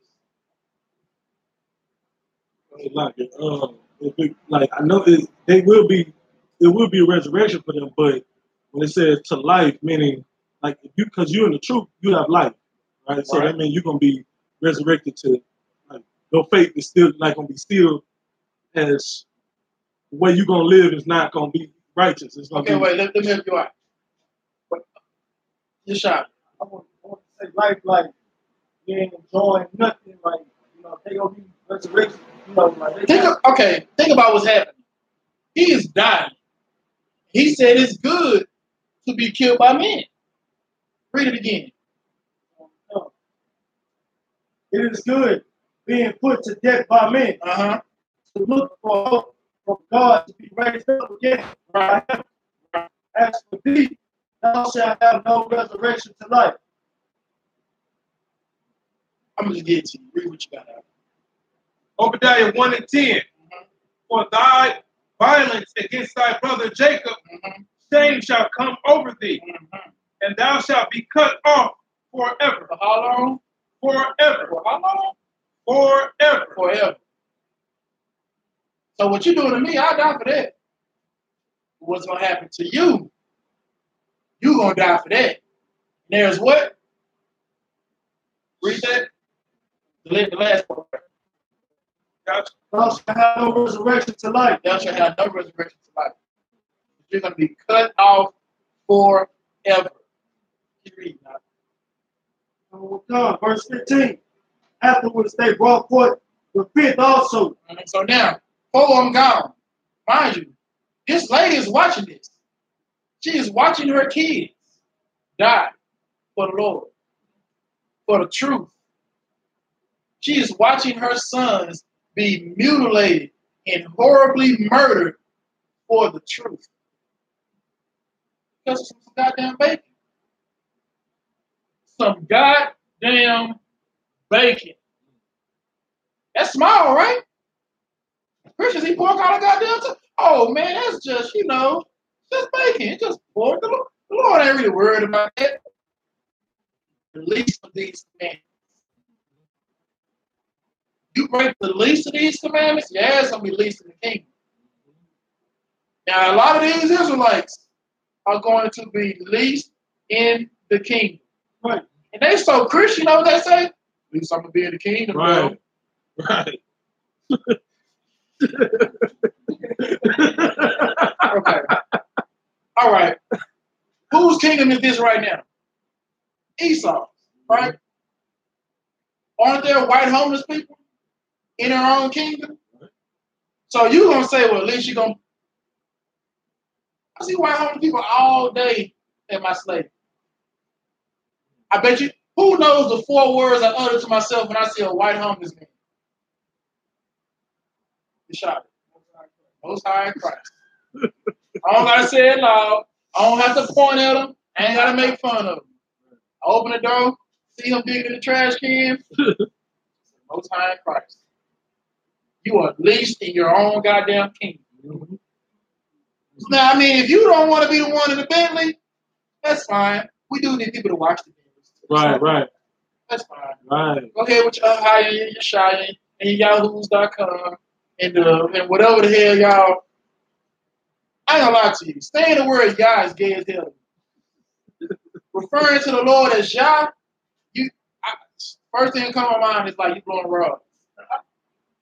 Yeah, man, because we gotta follow Yah's commandment. Yah's cool. Nigga. Well, even if you want to say Yah is short for Yahweh, let's just say you want to say that. Who the hell are you to give him a nickname? You think he an R&B artist or something? You think Yah Rule? You know what I'm saying? Like, no, my nigga. That's gay. Don't call him that. You know what I'm saying? But keep it. After they brought forth the fifth also. Okay. Right. Verse 16. Then look he unto the king and said, thou hast power over men. Thou hast what? Thou hast power over men. Thou hast power over men. Keep reading. Thou hast art corrupt. Thou doest what thou wilt. So he's saying you got power over men and you are corruptible. You do what thy will. Who else says do what thy will? I.S.U.P.K. Do you, baby. Do you, boo-boo. I'm just doing my thing. Living my best life. Let's do what thou wilt. That's what he said up his king. You're doing what you want to do. You got power over me, and you are corruptible. Keep reading. Yet think not that our nation is forsaken of God. Now what? Yet what? Yet think not that our nation is forsaken of God. So this brother is watching his brothers get killed because they don't want to eat bacon. And he don't say the Lord has forsaken us. He don't think not that what? Yet think not that our nation is forsaken of God. Think not that our nation is forsaken of God. Do anybody got a precept for that? Take a shot, anybody. What you want? Shot. What is it? I mean, you know, you about to be sure. Man. Anybody else? No? See over there, over there. Yeah, I see you over there. Your little bag of precepts, son.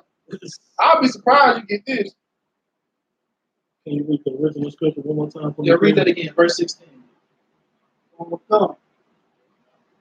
Then looked he unto the king and said, Thou hast power over men.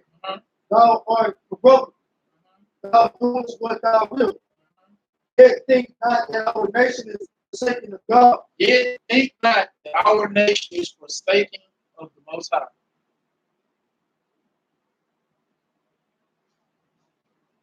Is it right here?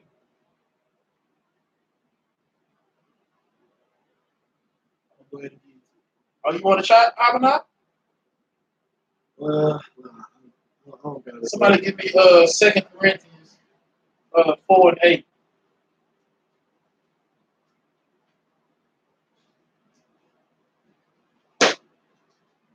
I'm like, you get it for me. I got it. Hey, say I.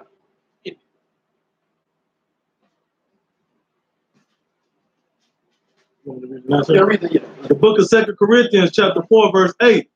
We are troubled on every side. We are what? We are troubled on every side. Everywhere you look, Israelites are in the same goddamn condition. It's 2018, and we got human beings put in cages in Walmart. Those are our brothers. Being put in goddamn cages. 6 and 7 months, 5-year-olds are separated from their families. For 6 and 7 months. You know what I'm saying? All they trying to do is come over here for a better life that they think they're going to get. It's not even a guarantee. Why?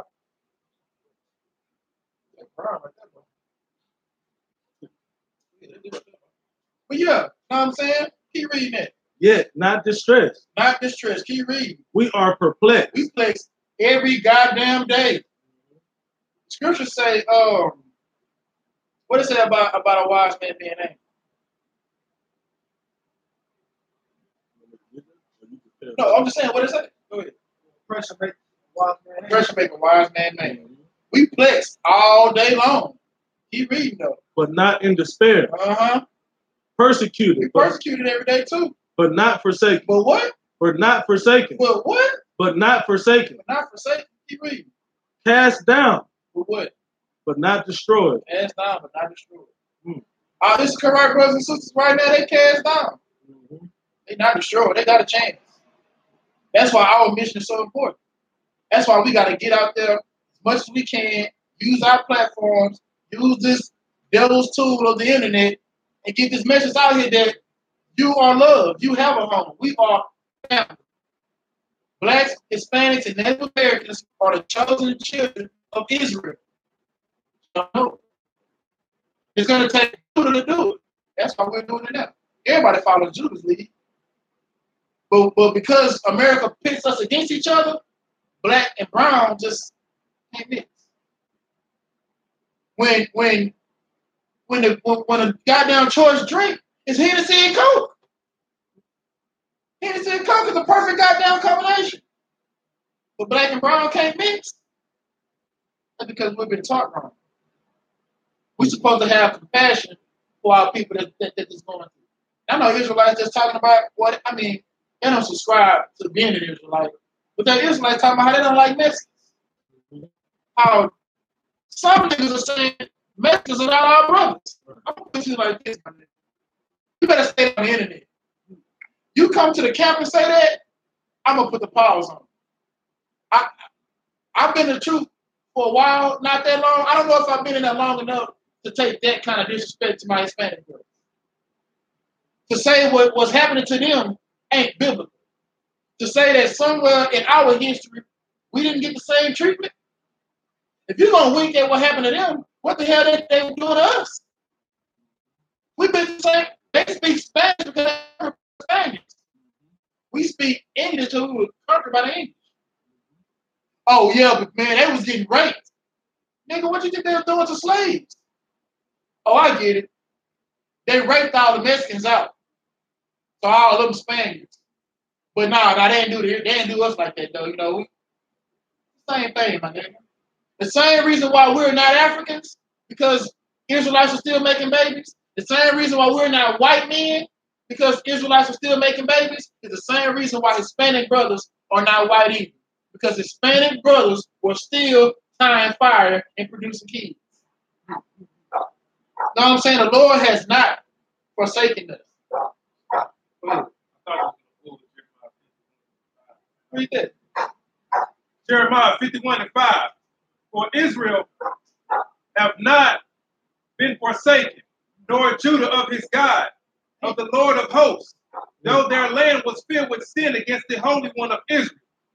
Woo, woo. In the spirit of brotherhood. Hold on, because I wouldn't be a real nigga if I didn't say it. Right. In the spirit of brotherhood. Now we got that out the way. What you saying now? I just had a couple more precepts on the whole lesson that you want to teach. Matthew 5 and 10 and 11. Matthew chapter 5, verse 10. Blessed are they which are persecuted for righteousness' sake, for theirs is the kingdom of heaven. Verse 11. Blessed are ye when men shall revile you and persecute you, and shall say all manner of evil against you falsely for my name's sake. That damn that sums it up. There's some things we got to keep reading this about. Go ahead, I keep reading. We're in verse 17.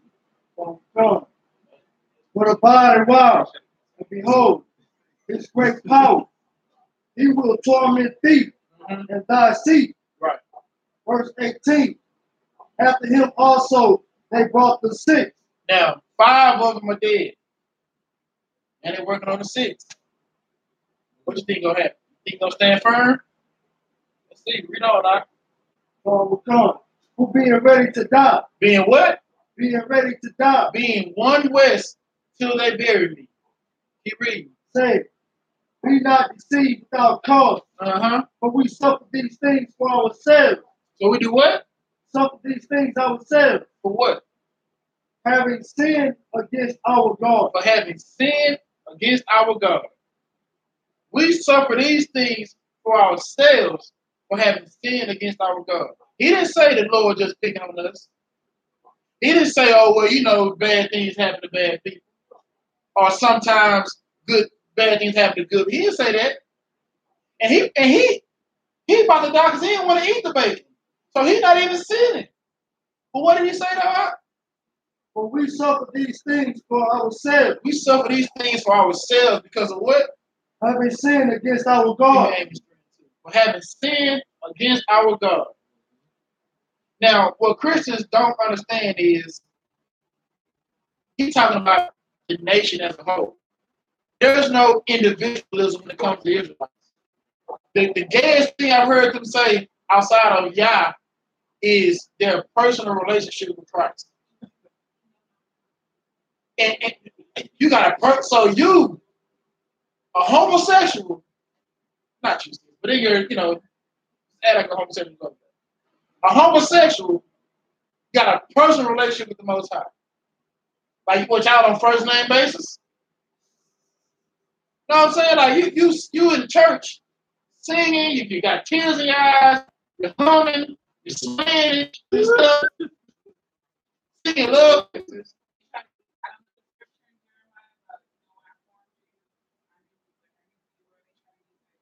They try to use a lot of But he things. knows they were going to be gay. Right. No, no.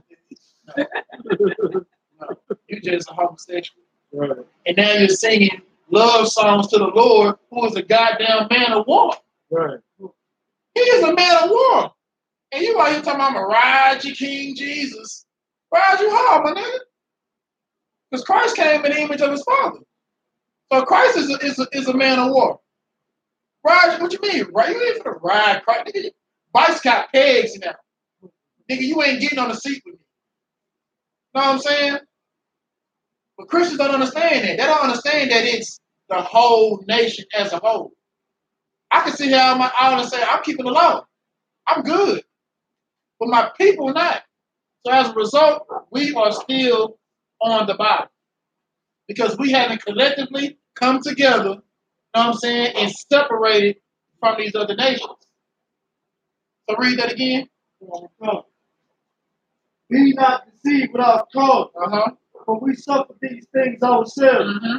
having sinned against our God. Having sinned against our God. Now read what you got. Amos 3 and 2. Mm-hmm. You only have I known of all the families of the earth. Mm-hmm. Therefore, I will punish you for all your iniquity. For all your what? For all your iniquity. We the only nigga here with a dad. We don't, this man is killing these brothers because they don't want to eat pork. He's alive. They are dying because they're not supposed to eat pork. And the Lord is allowing this to happen because of their sin. He ain't cursed the Lord. He said, I know why this is happening.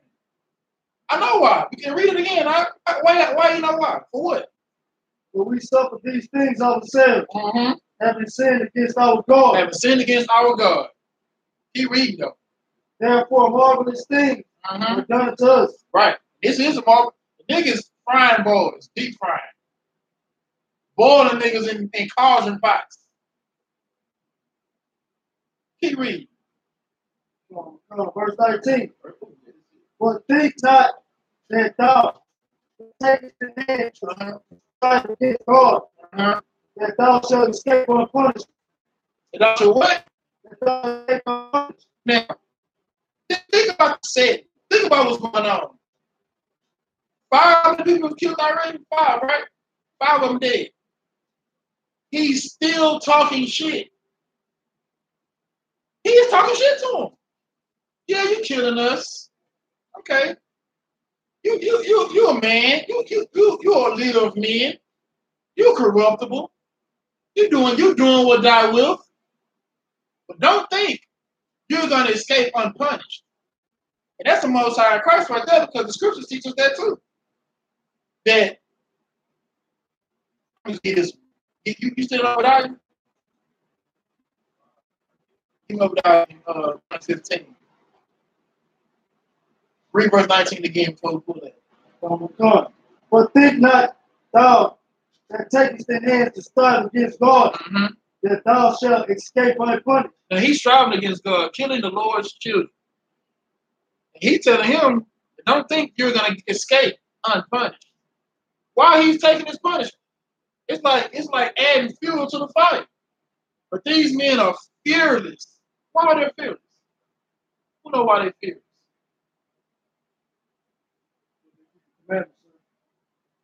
Because they keep the commandments and what? And they fear the Lord.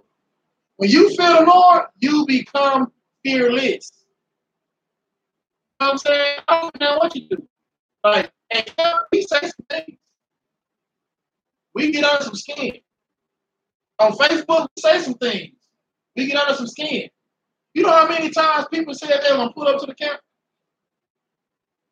We know who y'all be. I know you know who we be. We put it every Saturday. If you go to Google right now and put St. Joseph in Maine, you know whose picture's going to come up? The Israelite School of Universal Practice. That's our goddamn call. Y'all know who we are every day. We ain't hiding. Why don't we fear anything? We fear the Lord. We keep the commandments and we fear the Most High. Therefore, we become fearless. So what you gonna do to me? What can you say to me? What can you can't do nothing. I'm following the laws.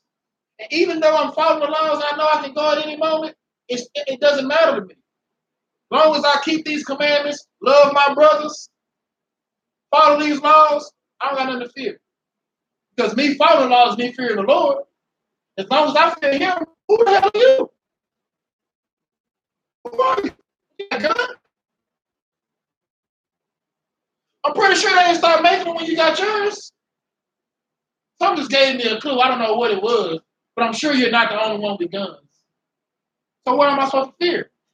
Police? Get power to jail? So I mean, what am I supposed to fear? A whooping? Wouldn't Christ be? So what fear death? Wouldn't the disciples kill? So please explain to me what the hell I'm supposed to fear. That's the spirit these brothers got. Number 5, and he's still telling him, don't think that you're going to go unpunished. Tell him why. Obadiah 1 and 15. For the day of the Lord is near upon all the heathen. Upon some of the heathen. Upon all the heathen. Upon some, maybe the majority of them. Upon all the heathen. Upon all the heathen. The day of the Lord is upon all of you. I think what you are going to go and notice. As thou hast done, it shall be done unto thee. As thou hast done, it shall be done unto thee. Read. Thy reward shall return upon thine own head. Ooh, that's it. Read that again. Thy reward shall return upon thine own head. This brother knows this. Paul said that the things that were written aforetime were written for our hope. That's what the hell we should be hoping for. That's our hope. What the white man is doing to us, we're going to do to him. What the Asian man is doing to us, we're going to do to him. You know what I'm saying? And so on and so forth. For how many of the heathens? Upon all the heathen. Upon all the heathens. You read it, right? Verse 20. But the mother was marvelous above all. But who? The mother was marvelous above all. That's where y'all sisters come in. That's where y'all come in. She was what? Marvelous above all. Marvelous above all. We just read these brothers dying like men. And she was what? Marvelous above all. Marvelous above all. But our sisters don't want to be marvelous. They're too busy being bitches. Why not be marvelous? Is that better? You know what I'm saying? Like, wouldn't it be better to just be a marvelous sister? A marvelous mother? Isn't that better than you trying to be a goddamn brother? Trying to get some rank? Trying to command some men? No. Just be marvelous. Just do that. Just raise these kids. Just have this food cooked when this brother gets home. He been fighting the world all goddamn day. Don't let him come home after fighting you. Because he can let what they say roll off. You know why? Because he's going home. What the hell he go? What's going to happen when he get? Where else can he go? Well,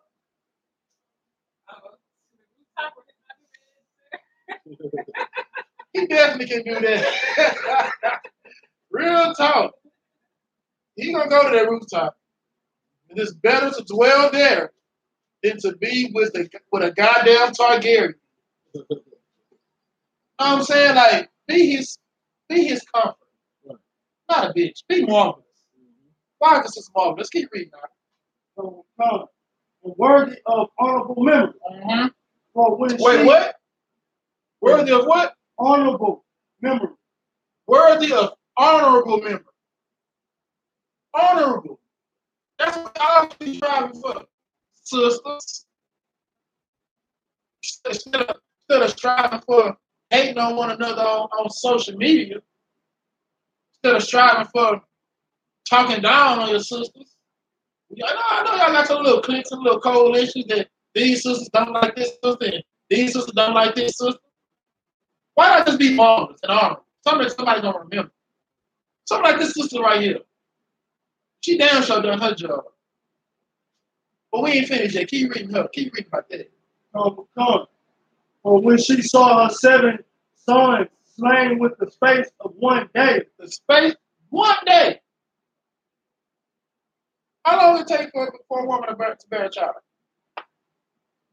9 months. Got 7 of them. 9 months. And in one day, y'all die. But the problem you got is your husband may want another wife. May. Or he knows he can. He can't come into the damn truth to save him or his family, because if he come, you're going to leave because you got a problem with the Bible.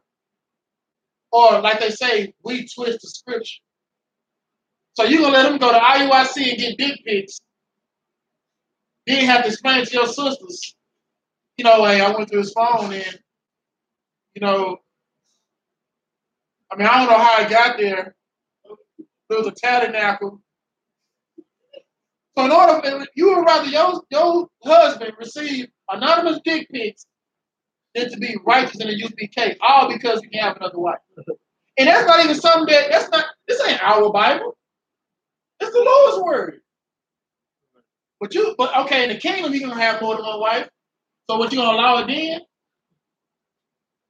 This lady is how damn kids. Staying firm is damn true. And you worried about another goddamn reel on Facebook. You worried about another woman commenting too much on his status. Why she always comment? Who the hell are you to be micromanaging your man? Did it say that you were both equal? It damn sure didn't say that. The Lord put an order to it. Man, woman. That's just what it is. That's just what it is. And this woman is losing her goddamn future kings. And not once is she forsaking the Lord. Not once is she saying the truth ain't for us. After the first one died, she didn't say, boys, okay, just eat the bacon. Like a weak bitch would do. She didn't do that. Instead, she let her kids be men. So if her kids can be men, what do you think her husband can be? Keep reading now. Come. She buried with a good courage. She did what? Buried it with a good courage. She buried it with a good courage. She didn't cry and weep and be in a sulking place because of that. She took that. She damn near took it like a man. Her own kids. She buried them. They were in her, you know. How y'all get, you know, attached to your kids? You had them for 9 months. You know what I'm saying? And you in her mind, she probably going through the first time they walk, first time they cry, first time they talk. You know what I'm saying? When they was out, when they was teaching them, she going through all this. She lost all these kids in one damn day. You don't think that's enough to break somebody? That's enough. I ain't gonna lie to you. Go ahead. Meanwhile, the white man jumping out buildings because he loses his job. Goddamn stock market filed 2 points. He ended it all. 2 points. Can't take it. Like, what? You got to downgrade from the Porsche to the 3 Series BMW and you ready to give it up? They're not wired like us. Right. Like, I know on Facebook, like, I give sisters hit. I do. But somebody got to, because there's too many simps out here that's building them up. But this story, that's a goddamn sister. If there's any woman you should be like her. It ain't nothing you going through that bad to where it's going to make you be a bitch. Because let me say this once. Our sisters are not bitches. Right. Our women are daughters of Zion. But our sisters can be bitches. The bitch is what you're acting like, not what you are. And if you're acting like one, I gotta call you on it. But the reason why I gotta call you on it, because when I'm reading about this sister losing her goddamn kids and not being a bitch, and then some sister or some brother unfriend you, and now you blowing the hell up. You taking problems we would have never even known y'all had and putting it all on the goddamn social media. That makes you a bitch. Denying the damn council. Take it down. Hell no. Who the hell is you? I ain't taking nothing down. For what? Somebody, ignore something you said. Lady lost all her goddamn kids. And was strong in this truth. Your husband just thinking about getting another rib. He ready to burn down a goddamn house. Go ahead. I mean, keep cutting you off. This is an extremely heavy point because, you know what I'm saying, you got a lot like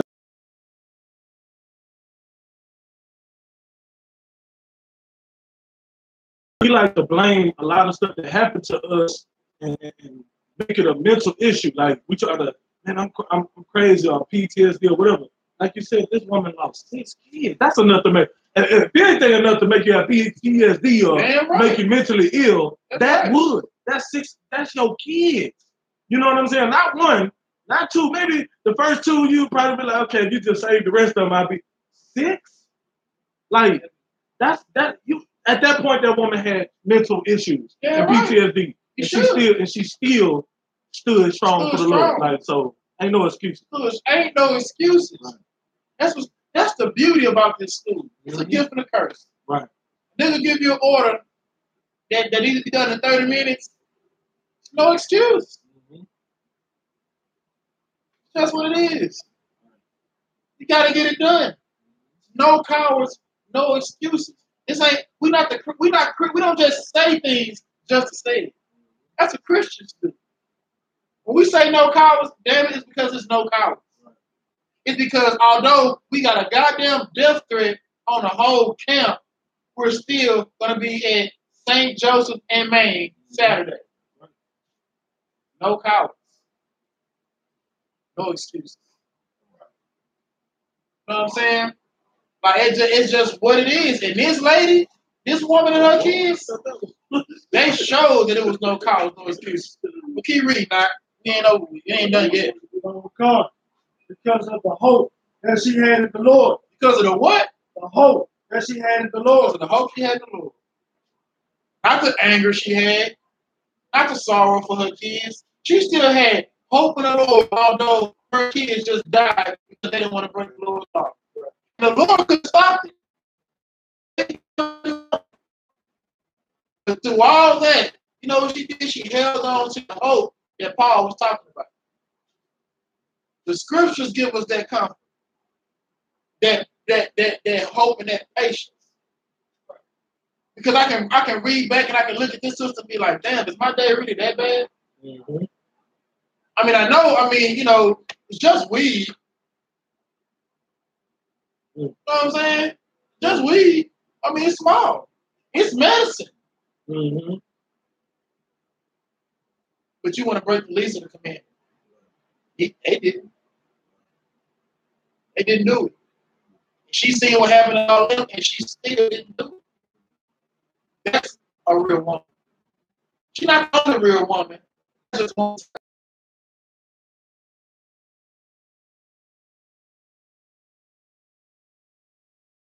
A woman who's going to stand firm on what she's been taught. You know what I'm saying? Keep reading that. Verse 21.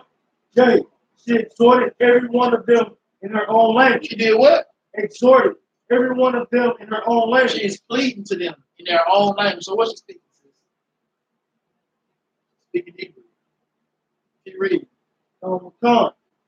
Filled with courageous spirit. And stirring up her womanish thoughts with a family, with a manly stomach. With a what? With a manly stomach. So she getting rid of that feminism. She gathered them together. She talking to them like a man. Because she know what time it is. Keep reading. She said unto them, verse 22, I cannot tell how ye came into my womb. Now this is her being her mother now. Being a mother. I can't tell you how you was born. I can't tell you how you was created inside. Who made you like this? Keep reading. For I neither gave you breath nor life. Neither was it I that formed the members of every one of you. Verse 23. But doubtless the creator of the world. But doubtless the creator of the world. Who formed the generation of man. Right.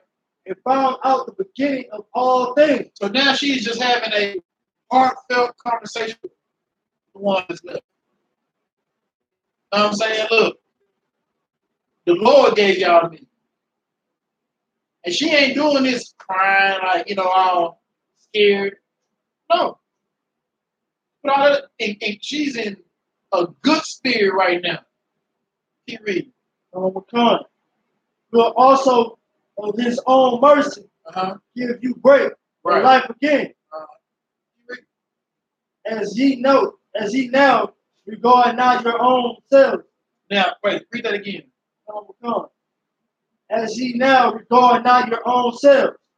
What they mean right there? That they regard not their own selves. Go ahead.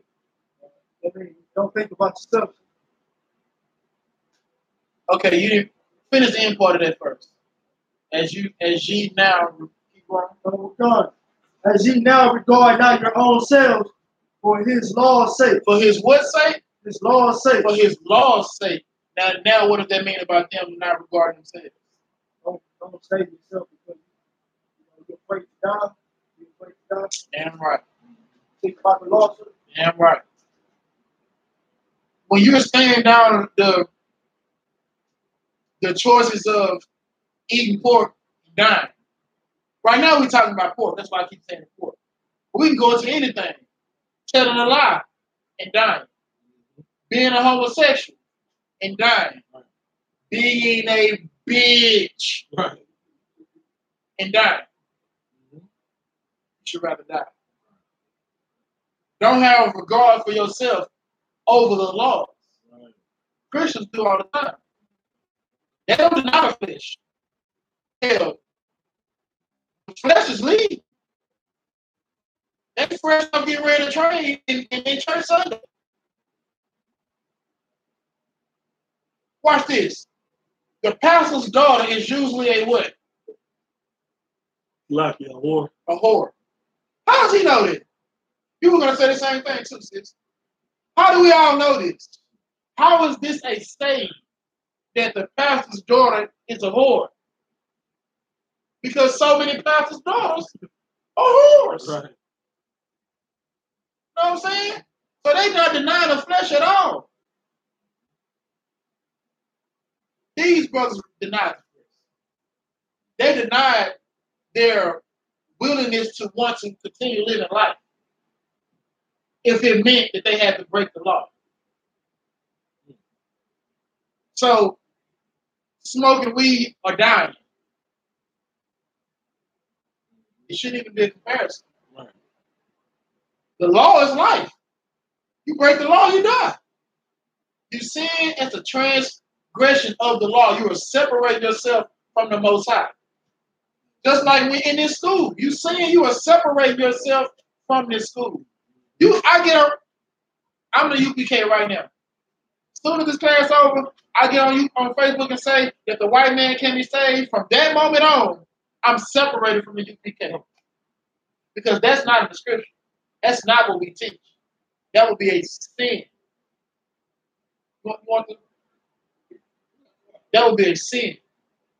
And it's meant, and as soon as I make that sin, from that point forward, I should be disregarded. With the work I did leading up to, you don't disregard that. Know how that's proof?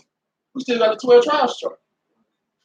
The things that the men that left the truth did here, while they were in the truth, are still in the truth. That's why we can say since 1969, nothing has changed. Keep reading now. Come, verse 24. Now Antiochus, thinking himself despised and suspecting it to be a reproachful spirit. And he like, damn, he's speaking Hebrew, talking to them. I think she kind of encouraging them. Because the whole thing, what is he trying to get them to do? Transgress the law. So now he probably thinking like maybe she is trying to convince them to just go ahead and just break the law. Save yourself and break the law. But keep reading. Come. Isupk, the youngest, was yet alive. Wow. No, slide. Yeah. While the youngest was yet alive, he did not only exhort him by word, but also assured him with oaths that he would make him both a rich and a happy man. Now, see that the sword ain't convincing these brothers to sin. Now what's the white man do? I'll give you money. I'll make you rich. Damn it, you'll be my number 2. Hey, know what he said? What he say? That he will make them both rich and a happy man. Oh, okay. Keep reading. Come. If he would turn from the laws of his father. If he would do what? Turn from the laws of his father. Now you think about these entertainers today. Trey Songz. Mr. Steal Your Girl. Don't you know that's adultery? But that's on the radio. You know what I'm saying? You're going to get rich off that.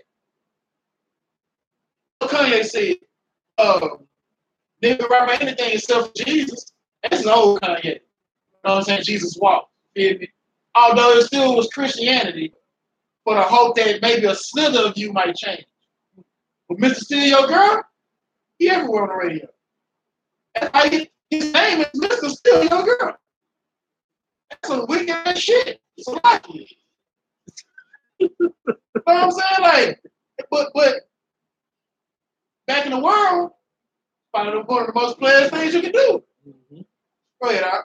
Also, to add to this, when it says, but also assured him with oaths, and you brought up the entertainers, that's the same thing that they doing. They taking an oath to follow whatever sick, wicked, twisted stuff that these people that's in rulership of this land got going on. Yeah, right. They taking that oath and sinning against the Lord, and that's what they trying to do. In the same instance, it seems like it's the same thing. Nothing new under the sun. Right. The same thing. Same exact damn thing. White man break it. Boy, who you telling? He gonna tell you. Every time you meet the requirements, he just changes. Exactly. Right. We need 2 years experience. Got 2 years experience. We the high school diploma. I got 2. We the social degree. Working on that now. We get the social degree. Right. I got the social degree. We need the bachelor's. Right. I got that too. Well, we need the master. I got it too. God damn it! Brother, black man, what don't you got? Well, I don't got a PhD. Damn it, you get a PhD. Right. That's the white man. You think you're gonna really honor that after you break the Lord's law? After you defile yourself? You think you're gonna honor his oath? Ask the Indians how many oaths he's honored. How many treaties he's actually kept. Then he give them reservations. Now what? He trying to run a goddamn pipeline through it. The white man is the devil that the Bible speaks of. That's right. You know what I'm saying? These people know that. Keep reading. Will come. If he would turn from the laws of his father, and that also he would take him for his friend. Now, not only is the money being thrown at you, but you gonna be boys. You gonna be what? My nigga. Who's your nigga for what? 500 years in? How did that turn out? You gonna want glorified house nigga? So you gonna give me some money? I'm gonna be your nigga. Okay, what I gotta do? Break the Lord's law. Lie. That's a big lie. But that's one West. Other niggas, you know what they do? They start other groups. So they're taking their money. They're taking their friendship. Go ahead, sir. Oh, yeah. Earlier, Chris Harvey says, treaties made, treaties broken. Over 500 treaties were made with American Indian tribes, primarily for land concessions. But 500 treaties were also broken. Whoa. 500 treaties were made. And how many were broken, sir? 500 treaties were also broken. Okay, now, I'm not the smartest man when it comes to math. But the white man is betting 1,000 on breaking treaties. Right. Go ahead, sir. Were also broken, changed, or nullified when it served the government interest. Did I just say that? Right. As soon as you meet the criteria, there's a whole nother criteria. Now you got 16-year-olds can't get a job because they need experience. Who the hell don't give them the experience? Right. You need 4 references that's not your family. What 16-year-old got references that's not family? Who else you know? You haven't met that business associate yet. But that's what the white man does. And anytime a nigga get to meet the qualifications, it's changing. You know why? It's his kingdom. Right. But he ain't just become a devil in 2018. He been a devil. Nothing new under the sun. And there's nothing more satisfying than people who know who the goddamn devil is. Like I see white people, I work with white people, like it's white old ass, so like white old ladies I hear about when I'm you know, I drive the bus. So I open the door, I see they old as shit. I let them down. I let them down. Right. I'm saying, oh, come on, lady. You know, that's it. You know what I'm saying? But it ain't got nothing to do with, you know, me loving them. I just know they're a damn devil. Oh, all I see is an old devil. Look at the old devil right here. What she gonna do? She old. They ain't playing no tricks on me now. Trick playing days are over with it. Oh, come on. Like Captain Soccer Boy said, he hold the door for white people. It's no big deal. It's not a personal grudge with a white man. I can't name one white man today that personally done something. I can't. So my hatred for you is not on a personal level. Therefore, I could be cordial. Not friendly, cordial. We can exist in the same space.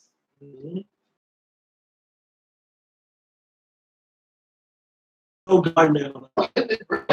Psalm 58 and 3. The wicked are estranged from the womb. Right. From this little devil's seeds. You know what I'm saying? Little devil sperms. You got little devil sperms to little devil embryos. Right. You know what I'm saying? From the womb, they little devils. They go astray as soon as they be born. Whoa. 2 years later. As soon as they be born. The white man hits the goddamn ground with a umbilical cord still attached, deviling. Right. He come out the womb. Are you this woman's child? Nope. Yep. Lying his ass. Right. That's the white man. We all need some more of that. Speaking lies. Some more of that. That was it. Okay, Speaking yeah, lies. we all know who the devil is. Right. Now we know, especially the UPK. Right. These people in this Bible, they knew. That woman, her kids, they down to know who the devil was. This devil offered them money, status, friendships, and keep reading toward the end of that. Come and trust them with affairs. And then you can run the business. I'm gonna make you the CEO. All you gotta do is what? Transgress the law of your father. But I'm not asking you to go kill anybody. I ain't saying rape somebody. Just nibble on the bacon. It's something small. Surely the Lord got better things to do than to punish you for something so small. What did they say? Say, keep reading now. Verse 25. But when the young man would in no case hearken unto him, the king called his mother and exhorted her that she would counsel the young man to save his life. Now, it didn't work. The luring away from the law that he tried to do. Try to offer him money, offer him friendship, off them stats. It ain't working. So now he's trying to weasel his way in. You done killed everybody else, but now you're trying to go to the mother and try to convince her to convince him to go ahead and accept the breaking of the law. So so you become his friend. Give me Mark 8:34 real quick. So he want him to eat the pork and become rich, become the CEO, become the chief advisor to the goddamn king. All you gotta do is eat the bacon. Today, niggas will eat the goddamn bacon. Christians will be like, give me the bacon and the raw. Right. Facts. That's all you want is bacon. I'll do something else for it. Matter of fact, since you the white man, I'm gonna do something else anyway. Right. I know you don't require me to do it, but I'm gonna show you how much I want this money. Right. You got cheeseburgers? I'm paying for the cheeseburger. Right. That's what Christians do. You got that for me? But these brothers understood what it meant to separate yourself from the Lord by transgressing the law. Read that. Mark 8:34. And when he had called the people unto him with his disciples also, he said unto them, whosoever will come after me, let him deny himself. Let him do what? Let him deny himself. What does it mean to deny yourself? What does that mean? How do you deny yourself? Things that you like, you don't go for it. Right. But in this case, what does it mean though? Say no to the flesh. Say no to the flesh because of the sin. He ain't saying like you like the righteous things to deny that. That's not what he's talking about. He's saying deny that flesh that wants to do sin. Flesh loves it. I don't know what women get out of getting a train around on them, but they love it. Not all of them, obviously. But enough of them than what we know about it. You know what I'm saying? For some reason, they just love multiple rods. That's the flesh. It's like being with one man forever. Yeah, I don't know if I can do that. Well, you know, two makes you whore. I don't care how long you space them out. You're old. Oh, man, only two men. You meet a girl today that's 35 years old and has sex with me. I mean, you know, that's, whoop. Ain't no miles on that car. Damn, they do. But according to the Lord, it's a used Chrysler LeBaron. You know what I'm saying? We think it's so small. It's not small. Sin is sin. It does the same thing. Separates you from the Most High. So he's saying you got to deny himself. You reading? And take up his cross and follow me. Go ahead, keep on. 35. For whosoever will save his life shall lose it. For whosoever shall save his life shall lose it. He trying to get this dude. This dude trying to get this mother to get the kids to save their lives by eating the pork. But the sin is transgression of the law. The wages of sin is death. So you trying to save your life by eating the pork and living, you're inevitably killing yourself. Keep reading. But whosoever shall lose his life, Whoever shall do what? Whosoever shall lose his life for my sake and the gospel, the same shall be saved. If you lose your life rather than sin, that's how you save your life. If you save your life, or if you sin to save your life, that's how you lose your life. And they understood. You had something? They understood that. But this white man don't understand that. This king is trying to get this woman to convince her kids, hey man, just tell them to eat pork. Just tell them to save their life by eating the pork. But we know eating the pork kills us. Keep reading. 36. For what shall it profit a man if he shall gain the whole world? So what you want to give me riches? Okay, I got the riches. And now you want to make me your friend. Oh, you're right hand to the king. Now you want to make me CEO. I'm involved in your affairs. So now I'm rocking with you. I got everything I want. I bought a Ferraris. I bought a Bentleys. I got the women. I'm eating lobster and shrimp. I'm in a high rise. I'm on the top floor. I got the private jets. I can do whatever the hell I want. I'm on yachts. And lose his own soul. But what? Verse 36. For what shall it profit a man if he shall gain the whole world? You done gained all these riches. You done gained every yacht, every whatever the hell you can buy. You got it all. You got all the riches. What did it cost you? You read. If he shall gain the whole world and lose his own soul. You don't gain the whole world, lose your soul. You ever thought about what you would give to hit the lottery? Like, I remember when I was in the world, I used to think, like, what if somebody offered me, like, let's say $1 billion to leave my friends? Like, to just not mess with my friends anymore. I get $1 billion. I could be like, man, that's $1 billion. I take care of my family, my kids, them. You know what I started thinking? I started thinking about the things I could do for my friends. Not realizing that I will be giving them up for the money. So now I got all this money, but none of my niggas who I can't spend with, who can't see me balling, who can't ball together with, but I just got this money. But I can't help none of them. Can't help none of my brothers, but I'm just rich. I'll be rich for nothing. The reason why I want to be rich is I want to pull up on God on the goddamn family. You know what I'm saying? Right. What you doing today? Nothing. I got the jet. Right. We going to New York to go to camp. Right. We're going to take the goddamn helicopter there. Damn right. But what is it for me to have all this money and I can't do that? Or, you know, your shot is down on his luck and I can't break him off there. I can't set up no business or hobby now. I can't put up no trust funds for girls. You know what I'm saying?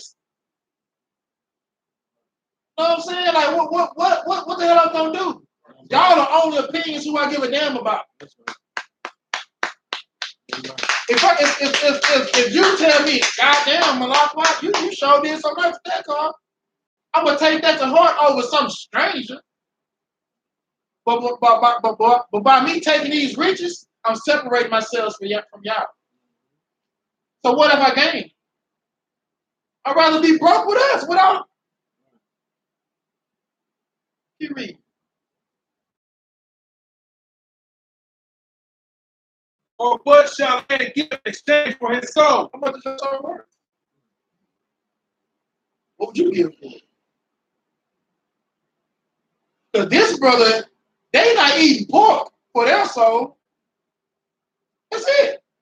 Just some goddamn bacon. Some food. They ain't giving that for themselves. But our entertainers, well, know what they do. Know what they promote. What strikes me though, like 50 Cent. I don't know if y'all remember Get Rich or Die Trying. Classic album. Right. Every song on that jam. Now, back when I was a kid, I was impressionable. I'm thinking what these niggas is rapping about, these niggas is living. There's a song on there that say, something, I stay high all the time, because I smoke that good. I'm high all the time. You know what I'm saying? He talking about smoking weed and drinking. You know he doesn't smoke or drink? 50 don't smoke or drink. Right. But got the song saying he is smoking and drinking. Jeezy is telling your kids, trap or die. This kid just graduated. He ain't trapping. You know what I'm saying? Like, our entertainers are telling us to do all these things that they are not living. They're selling their soul for it. and the host of grasping who? Who buying the trap albums? The niggas that's selling the drugs. You know what I'm saying? Like, Joe God and them staying independent because the people that are buying their music are the damn drug dealers. Right. So what? If that's what it's worth? That's how much it costs? A Bentley or a Ferrari? Well, how about your family will be well off with money? I mean, that's our goal, right? As fathers, take care of our family, take care of our wives. You'll make a family rich, have your kids in the best schools. Only gonna cost you your soul. You know why money doesn't buy happiness? Because once you get that and have to lose your soul, only your soul can make you happy. I'm more happy broke with God more than I would be rich without him. Right. You know what I'm saying? Like that's brotherhood. Right. Now if I hit the lotto, we all rich. Right. But if it gonna cost me my soul, y'all are my soul. This brotherhood, this school is my whole purpose. Go ahead. I was just thinking about that last night, like right before bed. Like by just hitting the lottery. And my thoughts now from my thought back when I thought we all thought about hitting the lottery all the time almost. When I was in the world thinking about hitting the lottery, only thing I could think about is the stuff that I buy, like, you know, all the stuff that I thought would make me happy. But now that I'm in the truth, like last night, I was thinking about it, and the first thing I thought about was like, man, what I could do? Because right now, you know how we need a building and right. just things like, just think about how much money I would give for tithes, be able to do for tithes. Like, just the thought of being able to give that much in tithes refreshed me. Like, it made me happy. Like, man, I could really break off in time. That 10%. If I do, of course, I get more than 10%. But just looking at if I won a $10 million lottery, that's $1 million in tithes. That's what I'm obligated to pay. Plus extra, you know what I'm saying? Like $1 million to go just to, and I'm still gonna be straight financially. I'm still gonna be straight. Like if I give $2 million to the school, I'm still gonna have $8 million to work with. Right. And then I can give another $3 or $4 million to Houston camp and build us up. And you know what I'm saying? And still have about 4 or 5 in the bank. That's crazy. His brother said when he was worried about hitting the lottery. Nigga, that's the only thing that keep me going at work. The whole damn day I'm just I was hitting the lottery. Right. I used to get to school. You know what I'm saying? Like, I'm in the truth talking about that. But the thing is, I'm rooted. The lottery, being rich is not a sin. Having money is not a sin. What makes that unfavorable to be rich is that when you get money, you're going to disregard the laws. Right. You know what I'm saying? Like, your moral compass will weak. It will change. And it's brothers in the school that got some money. Like, all Israel ain't broke. Right. Every nigga in UPK, contrary to popular belief, ain't just with 3 reels that work and they ain't doing shit. Niggas in the school got money. Ain't nothing wrong with having money. Right. When you pay your obligations, you help your brothers out from time to time. You know what I'm saying? Being a brother to your brother, pay your camp funds. Ain't nothing wrong with you having some bread. Feel me? But think about what you're gonna do when you get some money. You saying you finna give it all to the school. Who is over the money? Who hand is the world in? The wicked. The white man. He ain't let you hit the lottery. Right. Cool. You ain't. Right. Ain't no nigga in UPK gonna hit the lottery. Because now we gonna goddamn have a Cadillac channel. This truth's gonna be every damn well. Everywhere now. This really, you mean to tell me we got private planes? Now I'm having a camp in Wyoming. We just all going to Wyoming. Right. You know what I'm saying? But at the end of the day, we won't give our souls up for it. Because what profits am I gonna have if I can't spend it with y'all? Right. What's the point of being rich if I can't have the people I was broke with? Keep reading now.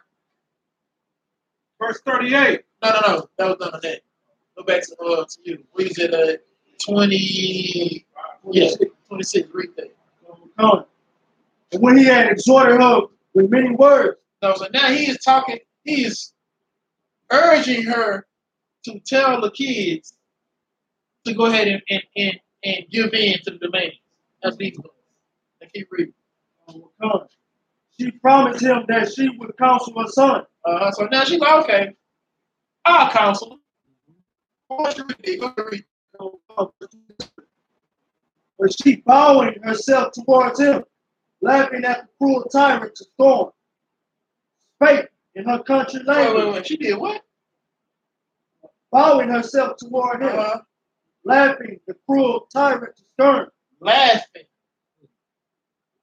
This sister's watching her kids die. She is laughing at this man. She is not giving him the satisfaction of ruining her family. She ain't giving him that. She laughing.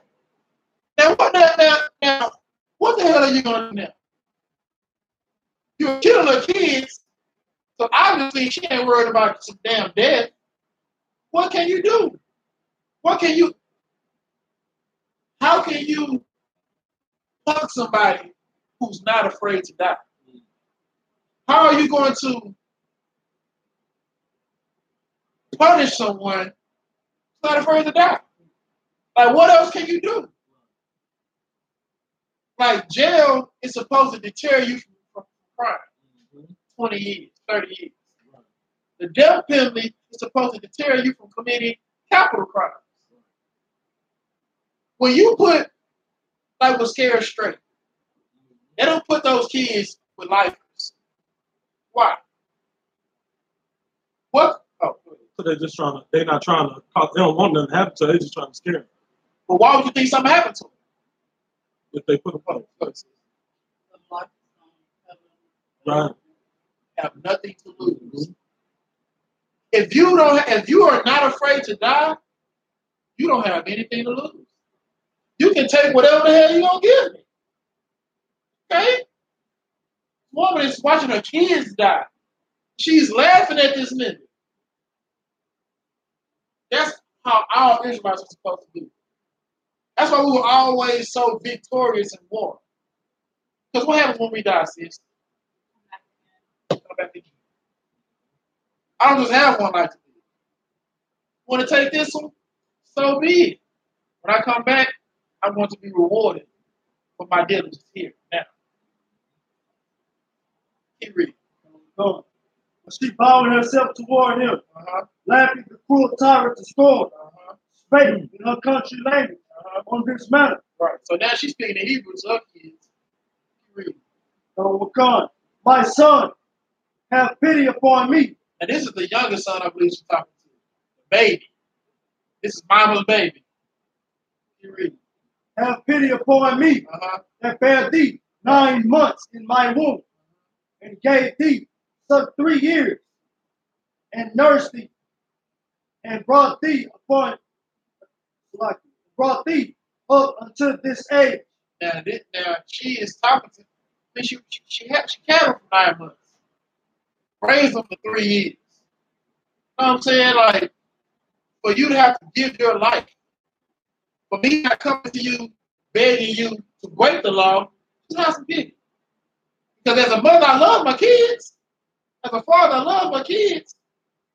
But my love for the Most High, or fear for the Most High, is going to trump love for anybody. That's just what it is. And women have a hard time understanding that. I'm going to tell you why they have a hard time understanding that. I can have as many wives as I want, as the Bible tells me. I feel the Lord. The Bible says I can do it, damn it, I can do it. Well, see, man, y'all you're gonna lose your wife behind it. You're gonna lose your wife behind standing in the truth. Okay? Well, your kids and your aunties and your uncles, they all gonna leave. Okay. Ready to forsake your houses, mothers, kids, wives, you're not worthy of following me. So if me losing all of y'all because I'm choosing to be righteous, he gonna give it back to me how many folks? 100. So now, since you was mad because I was thinking about getting another wife, when you leave, Christ gonna give me 100-fold. We don't have to be mathematicians. But what's 1 times 100? So you ever heard of addition by subtraction? You think about getting 100 wives by staying strong in this truth and losing 1? I'll take that any day. I'll be at home hoping she don't love the truth. It's a lot. Like, you know what I'm saying? That 100-fold. I need it all. I need it all. Come. And endure the troubles of education. Endure what? The troubles of education. In this world, you're going to do some enduring. And right now, they're enduring right now. They're enduring something I don't even want to, I can't even imagine. Like, reading what's happening to this family, like, this is, it kind of puts in perspective all the times I thought about giving up. All the times I thought about, you know, is this working? Not the truth. This was even back in the world. I never really was suicidal. But just like, but damn, if not being here ends at all, you know what I'm saying? Anybody would, this world would take you to those thoughts. Not that I would ever consider doing it, but sometimes that shit was on the table. I mean, we, as a black man in America, especially the one that's trying to do right, it's hard. Not even when I was in the world, I'm trying not to go rob somebody because I'm broke. I'm trying not to, you know, go sell some drugs. We all try to do whatever we had to do. You know what I'm saying? But I always knew that that wasn't for me. Sometimes, you know, you got to do what you got to do. That's what the world puts on your spirit. And to see that this mother ain't out here doing what she got to do to make sure she lives. Because all she had to do was do what? Eat the pork. All they would have had to do if they wanted to keep their life was to nibble on a goddamn bacon. Here I am sitting here not being threatened to be killed for keeping the law. That's too much to bear? It's not. This woman is bearing. You read. Verse 28. I beseech thee, my son, look upon the heaven and the earth, and all that is therein, and consider that God made them of things that were not, and so was mankind made likewise. Right. Verse 29. Fear not this tormentor. Do what? Fear not this tormentor. Fear not this tormentor. Why should you fear him? You fear the Lord. And in fearing the Lord, it makes you what to everybody else? Fearless. You read. But being worthy of thy brother, take thy debt, that I may receive thee again. Do what? Take thy debt. She said, do what? Take thy debt. Take your debt. It is an honorable thing to die rather than to sin. It is honorable to give your life for your brother. That's an honorable thing to do. This ain't nothing weak. This ain't nothing that to be, you know, what, winked at? No. They're honorable. Keep reading. That I may receive thee again in mercy. Right. With thy brother. Verse 30. While she was yet speaking these words, the young man said, Whom wait ye for? I will not obey the king's commandment. But now she is coming to him after he didn't saw what happened to all his brothers. She trying to give him more encouragement to stand strong. But the whole time, this brother ain't wavering. Right. He like, Read it again. So come, verse 30. While she was yet speaking these words, the young man said, whom wait ye for? I will not obey the king's I command, would not obey his commands. Keep reading. but I will obey the commandment of the law Of what? of the law Of the law, keep reading. that was given unto our fathers That was by given Moses. to who? Our fathers by Moses. He is going to obey the commandments, the laws, the statutes that was given to our fathers by Moses. He cut his mama out. I ain't planning on doing that. I'm about to listen to him. Just as my brothers before me gave their lives, that's what I'm going to do. Right. Keep reading. So come on, verse 31. And thou that has been the author of all mischief against the Hebrews. Now, who has been the author of all mischief against the Hebrews? White man. Goddamn white man. Who is what? The devil that the Bible speaks of. Goddamn devil that the Bible speaks of. Keep reading. So come.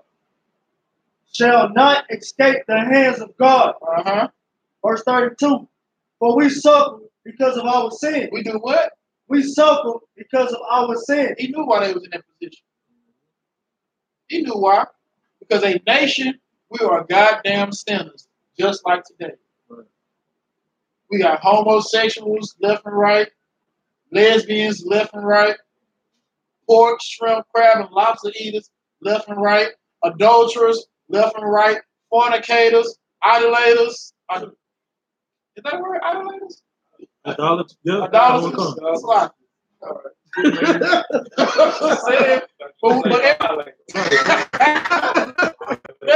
But we're willfully doing this. Right. So for our sins, he understood that this is happening. He didn't say the Lord is just being unfair. He said because of our sins. Right. He knew as a whole, our nation, we sinned. So this is why this is happening. Now keep going, verse 33, right? Okay. I read that. Verse 33. And though the living God be angry with us a little while for our chastisement. For our what? Chastisement. And correction. Right. Yet shall he be and one again with his servant. One again with his servant. For our chastisement. For our correction. That's all this is, correction. Where else have we heard this in the Bible about correction? Or chastisement.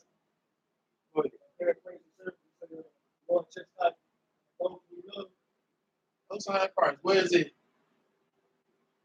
Don't worry about it. In Hebrews 12 and 6. So this brother is saying that for our sins, this is why this is happening to us.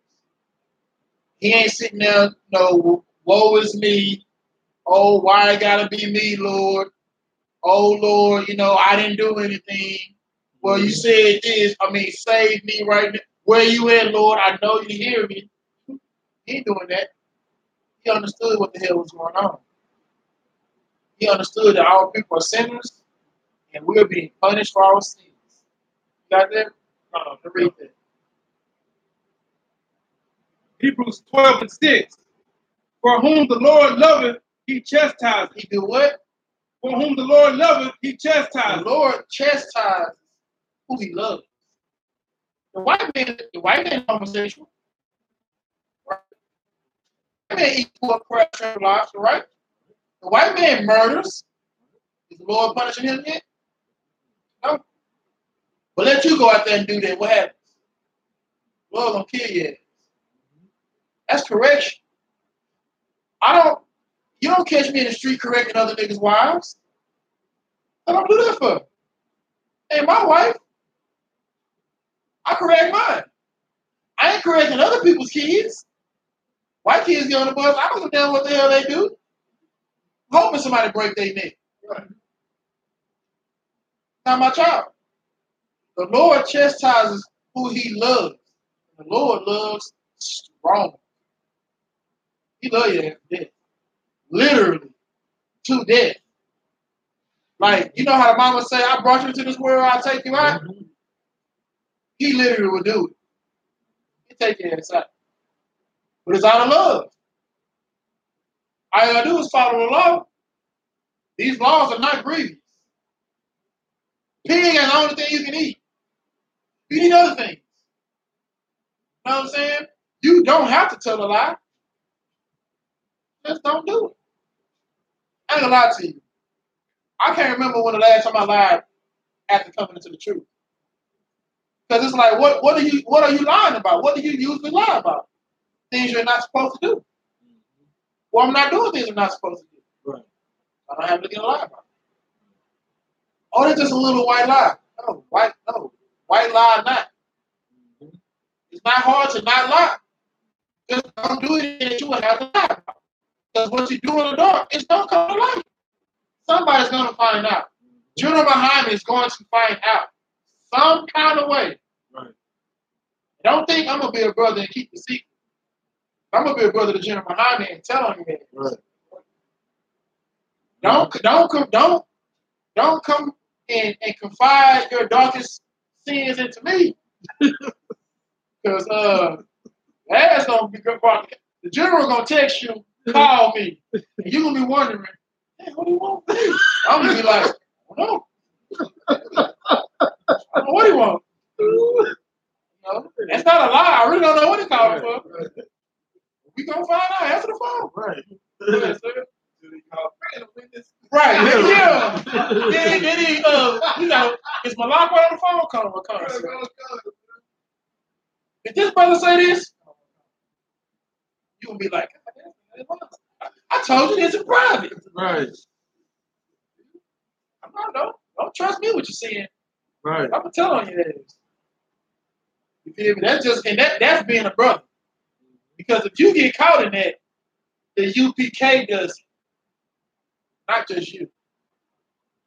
Like it. Not only you being a brother to General Muhammad by telling him you being a brother to that brother for him to get the correction for his sin. Right, because if you don't get corrected, you're gonna keep doing it. Right. If you keep doing it, somebody's gonna see it. Right. What if after that happens and they don't like you anymore? Your brother. Well, put it like this. If you don't like me, this is what General Muhammad is going to do. How do you know they don't like you? Did they come out and say they don't like you? No, sir, they did not. When you go, Shalom, Yahweh, Shem, Yahweh, Shem, Barakatah, do they say it back? When you go to embrace them for a holy kiss, do they give it back? How do you know they don't like you? Well, it's they were posting some Facebook. So if I have a feeling that you don't like me, you know what I'm gonna do? I'm going to mess with you even more. What's going on? Okay, cool. Don't let you be under me. Right. You better give me that cut on one cut. Right. Because the moment you don't do that, then I can take the counsel. Right. Got it. So after I tell on your ass for that sin, I'm going to talk to you like normal. Why not? You ain't do nothing wrong to me. I just have to make sure I kept it 100 with the school. It's my obligation to cry aloud, spare not, right. Lift up my voice like a trumpet, and show you your transgression. Right. I'm going to be a brother and tell General Muhammad. You know why? Because Commander General YAHANNA held this truth by his goddamn self. And I be damned if I'm going to let you ruin it. Mm-hmm. And then when you get caught by somebody else, what you going to say? Well, I had told Officer Malak, right? And what you do? I just, I ain't want to tell. I want to, I ain't want to tell nobody. And I'm going down. Tell me. And when I dime you out, I'm going to check to see if things change. I'm going to keep calling you. I'm going to keep texting you. I'm going to keep wanting to hang out with you. Every day. All the time. Because I'm not doing this because I want to get you in trouble. I'm doing this because it's the right thing to do. You need to stop whatever the hell you're doing. Because our whole name is on the line behind you. Right. So, if I think you have a, different feelings toward me, I'm going to make sure. That's how I'm going to do it. I'm going to keep talking. I'm going to keep trying to salute you, trying to be around you, trying to be a brother to you. Until you come out and say, Damn, my nigga, I don't want to talk to you. Right. No sweat. Right. You're going to get that phone call. We got counsel. Slaughtered, sir. This brother is. That's what it is. But, okay, finish reading that. We almost done. Verse 7. Verse 7. If ye endure chastising, God dealeth with you as with sons. If you endure this check, the Lord punish you for sins. If you endure that, then you know you're receiving it as being a son. Take that. You deserve it. For your people. Reincarnation is real. You were one of the ones in the past life sin. So you deserve it. There's no man right now alive today that can say that they do not deserve to get their ass by the Lord. Yeah, you're a changed man now, but what about them? We all deserve it. So when he gives it to us, we got to take it and receive it as a father chastising his son. And that's what those children understood. Keep reading.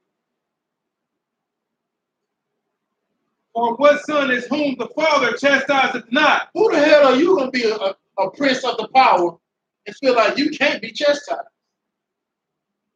Christ was chastised and he didn't do nothing. He done every goddamn thing right. And he still was chastised. Those sinning ass can't be chastised. Brother, sister, I chose you. Whatever the hell. Goddamn pizza topping. Shower warmers. Keep reading. Verse 8. But if ye be without chastisement, thereof all are partakers, then are ye bastards and not sons? If you can't take the chastisement from the Lord, or if you feel like you are not supposed to be chastised, you must be a bastard. Meaning you must be a heathen. Because heathens are all the ones with no fathers. That's why they're so naturally bad, I should say, for lack of a better term. They're naturally bad. They don't have any rules. They stay out all damn night. They're the ones that don't got to take their school clothes off when they come home. They don't have to be in the house before the street lights. They don't have to. Why do you think white folks talk back to their parents? Listen, Bob. To hell with that. I'm playing Fortnite. That ain't us. Calling our parents by the first name. What do you mean? That ain't us. But because they don't have to honor thy mother and thy father. That was given to us. We the ones that do that. Where you at, Shia? Verse 34. I read that. Verse 34. But thou, O godless man, and of all other most wicked. She said, oh godless man. Oh fatherless man. A man without morals. A man without rules. A man without wisdom. Why do we have wisdom? But we give the wisdom to. Gave to us. By us keeping these laws, it makes us wise. So without these kids eating this pork, which is so small, they are wiser than him. But he's a godless man. He ain't a father. If he did, he would be Israel. And he would be forcing his people to eat some goddamn pork. I want to keep saying pork because it's so minute to us. It's just food. But all of the law is the same. Whether it's the white lie, whether it's pork, whether it's murder. The same wickedness. Keep reading. Come. Be not lifted up without a cause, nor puffed up with uncertain hopes, lifting up thy hand against the servants of God. Verse 35. But thou hast not yet escaped the judgment of Almighty God. The white man has not gotten away with doing what he's doing to bless his imaginative marriage. It's not.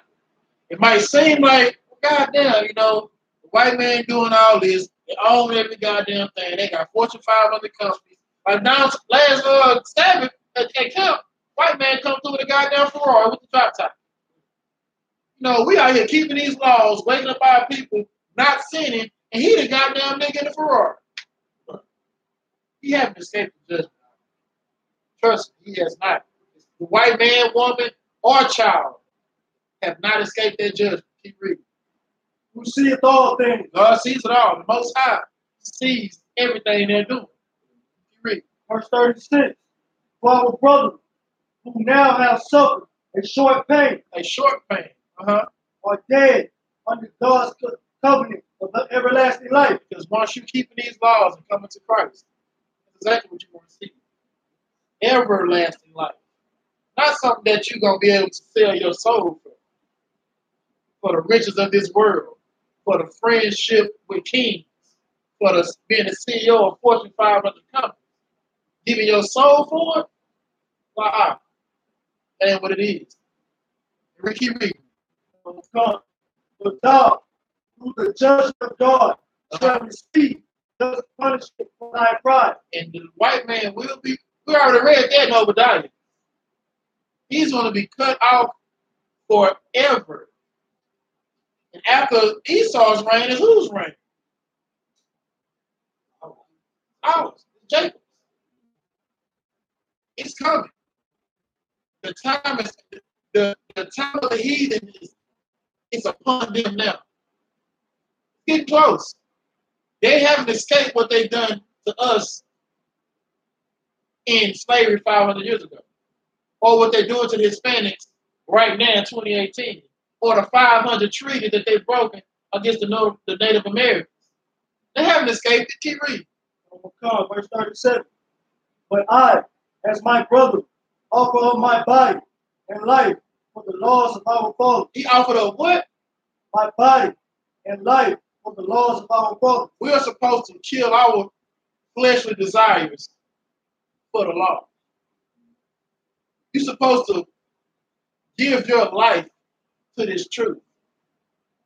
You should rather die than to lead this truth and forsake your brothers. You know what I'm saying? You're supposed to die rather than break any of the commandments, even the smallest one, as in eating pork. Finish out this scripture. We seek to God, and He will speedily be merciful to our nation. That thou torments the plagues must confess that He alone is God. And give me Matthew 24:13. What this family went through, like, tell me something in your life that's comparison. Tell me something that you can compare in your life to that. This lady watched her kids die. Matter of fact, no, that's not it. You got that what I asked you? All right, skip down to what was you trying 38? You really can't skip nothing, man. Okay, go to 39. Verse 39. Then the king, being in a rage. Mind you, this is the youngest. Telling him, the Lord hadn't forgot what you're doing. I'm not going to conform to what you want me to do. I don't want your money. I don't want your friendship. I don't want your business. Now the king is enraged. Read. Handled him worse than all the rest. Gave him the business far worse than he gave any of the other brothers. Mind you, what this brother had, he had integrity. Because all his brothers dead. He could have went on and took what the king offered him, and nobody would have known that. But because his willingness to stand steadfast to the truth, he didn't. And he got the worst of all. He read.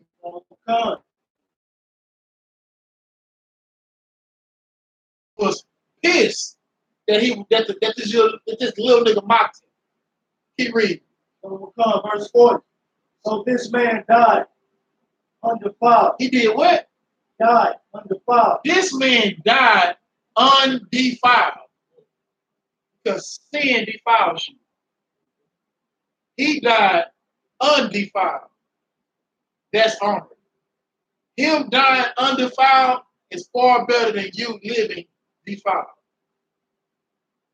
You dying rather than leaving this truth is more honorable than you leaving this truth and living.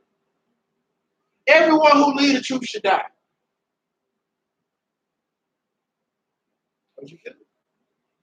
You gave an oath. Every man, every woman that joins this truth gave an oath. You think you can break their oath like the white man? Get away with it?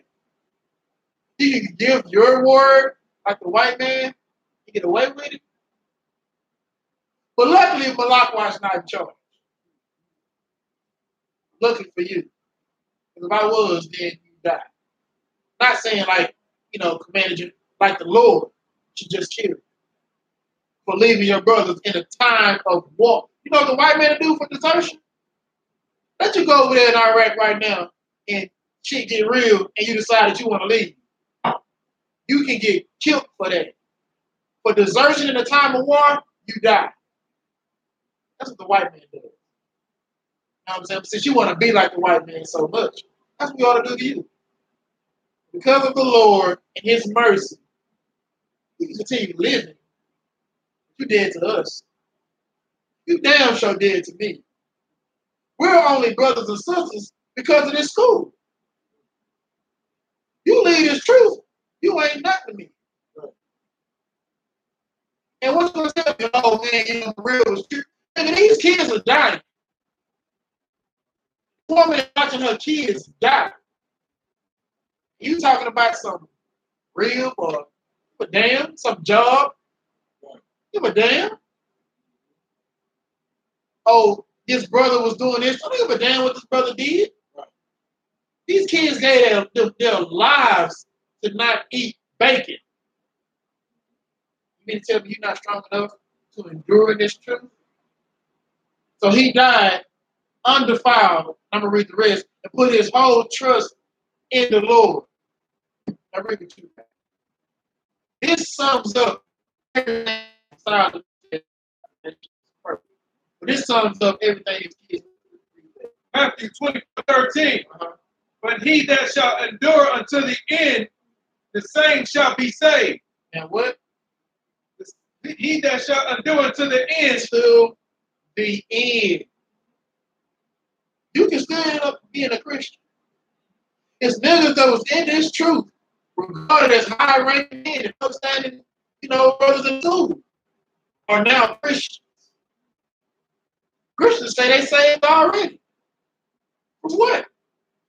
Niggas still dying. Police still beat niggas. We went from getting beat on cam to being shot on cam. What the hell are we saved from? The scriptures say, he that endureth till the end, the same shall be saved. This is every day. Every day you wake up, you got to battle those demons, sis. Every day you wake up, you got to battle those demons, brother. Battle that urge to smoke weed because of how bad your day was. Trust me, you didn't just watch seven of your children die. I mean, I don't know what it was, but I'm willing to bet it wasn't as bad as this. Stay in this truth. Hold fast to what you've been taught. Follow your orders and pay your goddamn tithe. That's right. We got the barbecue coming up. We got to get out to these communities. I haven't spoken out to y'all tonight yet, but trust me, we're definitely going to do that. We'll get some flyers together, get some of these neighborhoods as we get close to this day, so we can get people, to come out. You know what I'm saying? The food is free, the activity is going to be free. It's only for blacks, Hispanics, and Native Americans. Is there anything else, sir, I can bring up? That's it. With that, we're going to say, how about Ship Down Shop? Oh, what? Oh, we're going to turn the class over to Tupi and Shire with these announcements. Go ahead and read that out. What, come on, we're going to get up. No, come over here. Let me bring this brother on camera real quick. This brother right here is an outstanding truth. Right. Like, well, being a trooper is so important to this school. This is where everybody's going to talk. We don't have a school without troopers. And men like this brother here is simple. I just want to say that to you. Like, this boy, I don't want to tell everything you do, but just know that this is a real goddamn trooper. You got The I.S.U.P.K started out in 1 West, 125th Street, Harlem, New York. Grew from new brothers and sisters. When a new brother or sister comes into the school, they are off limits for 6 months. They are to be saluted only. They are here to shed themselves to the world. If they need transportation, the teacher will arrange it. After 6 months, if a brother or sister has an interest in a particular person, he or she must get permission from the head to speak to a brother or sister. There is another 6 months in which the brother and sister will court each other. After this 6 month period, the brother and sister will get permission from the head to marry. Ties, which is a commandment, Numbers 18 and 21, Malachi 3, 8 and 10.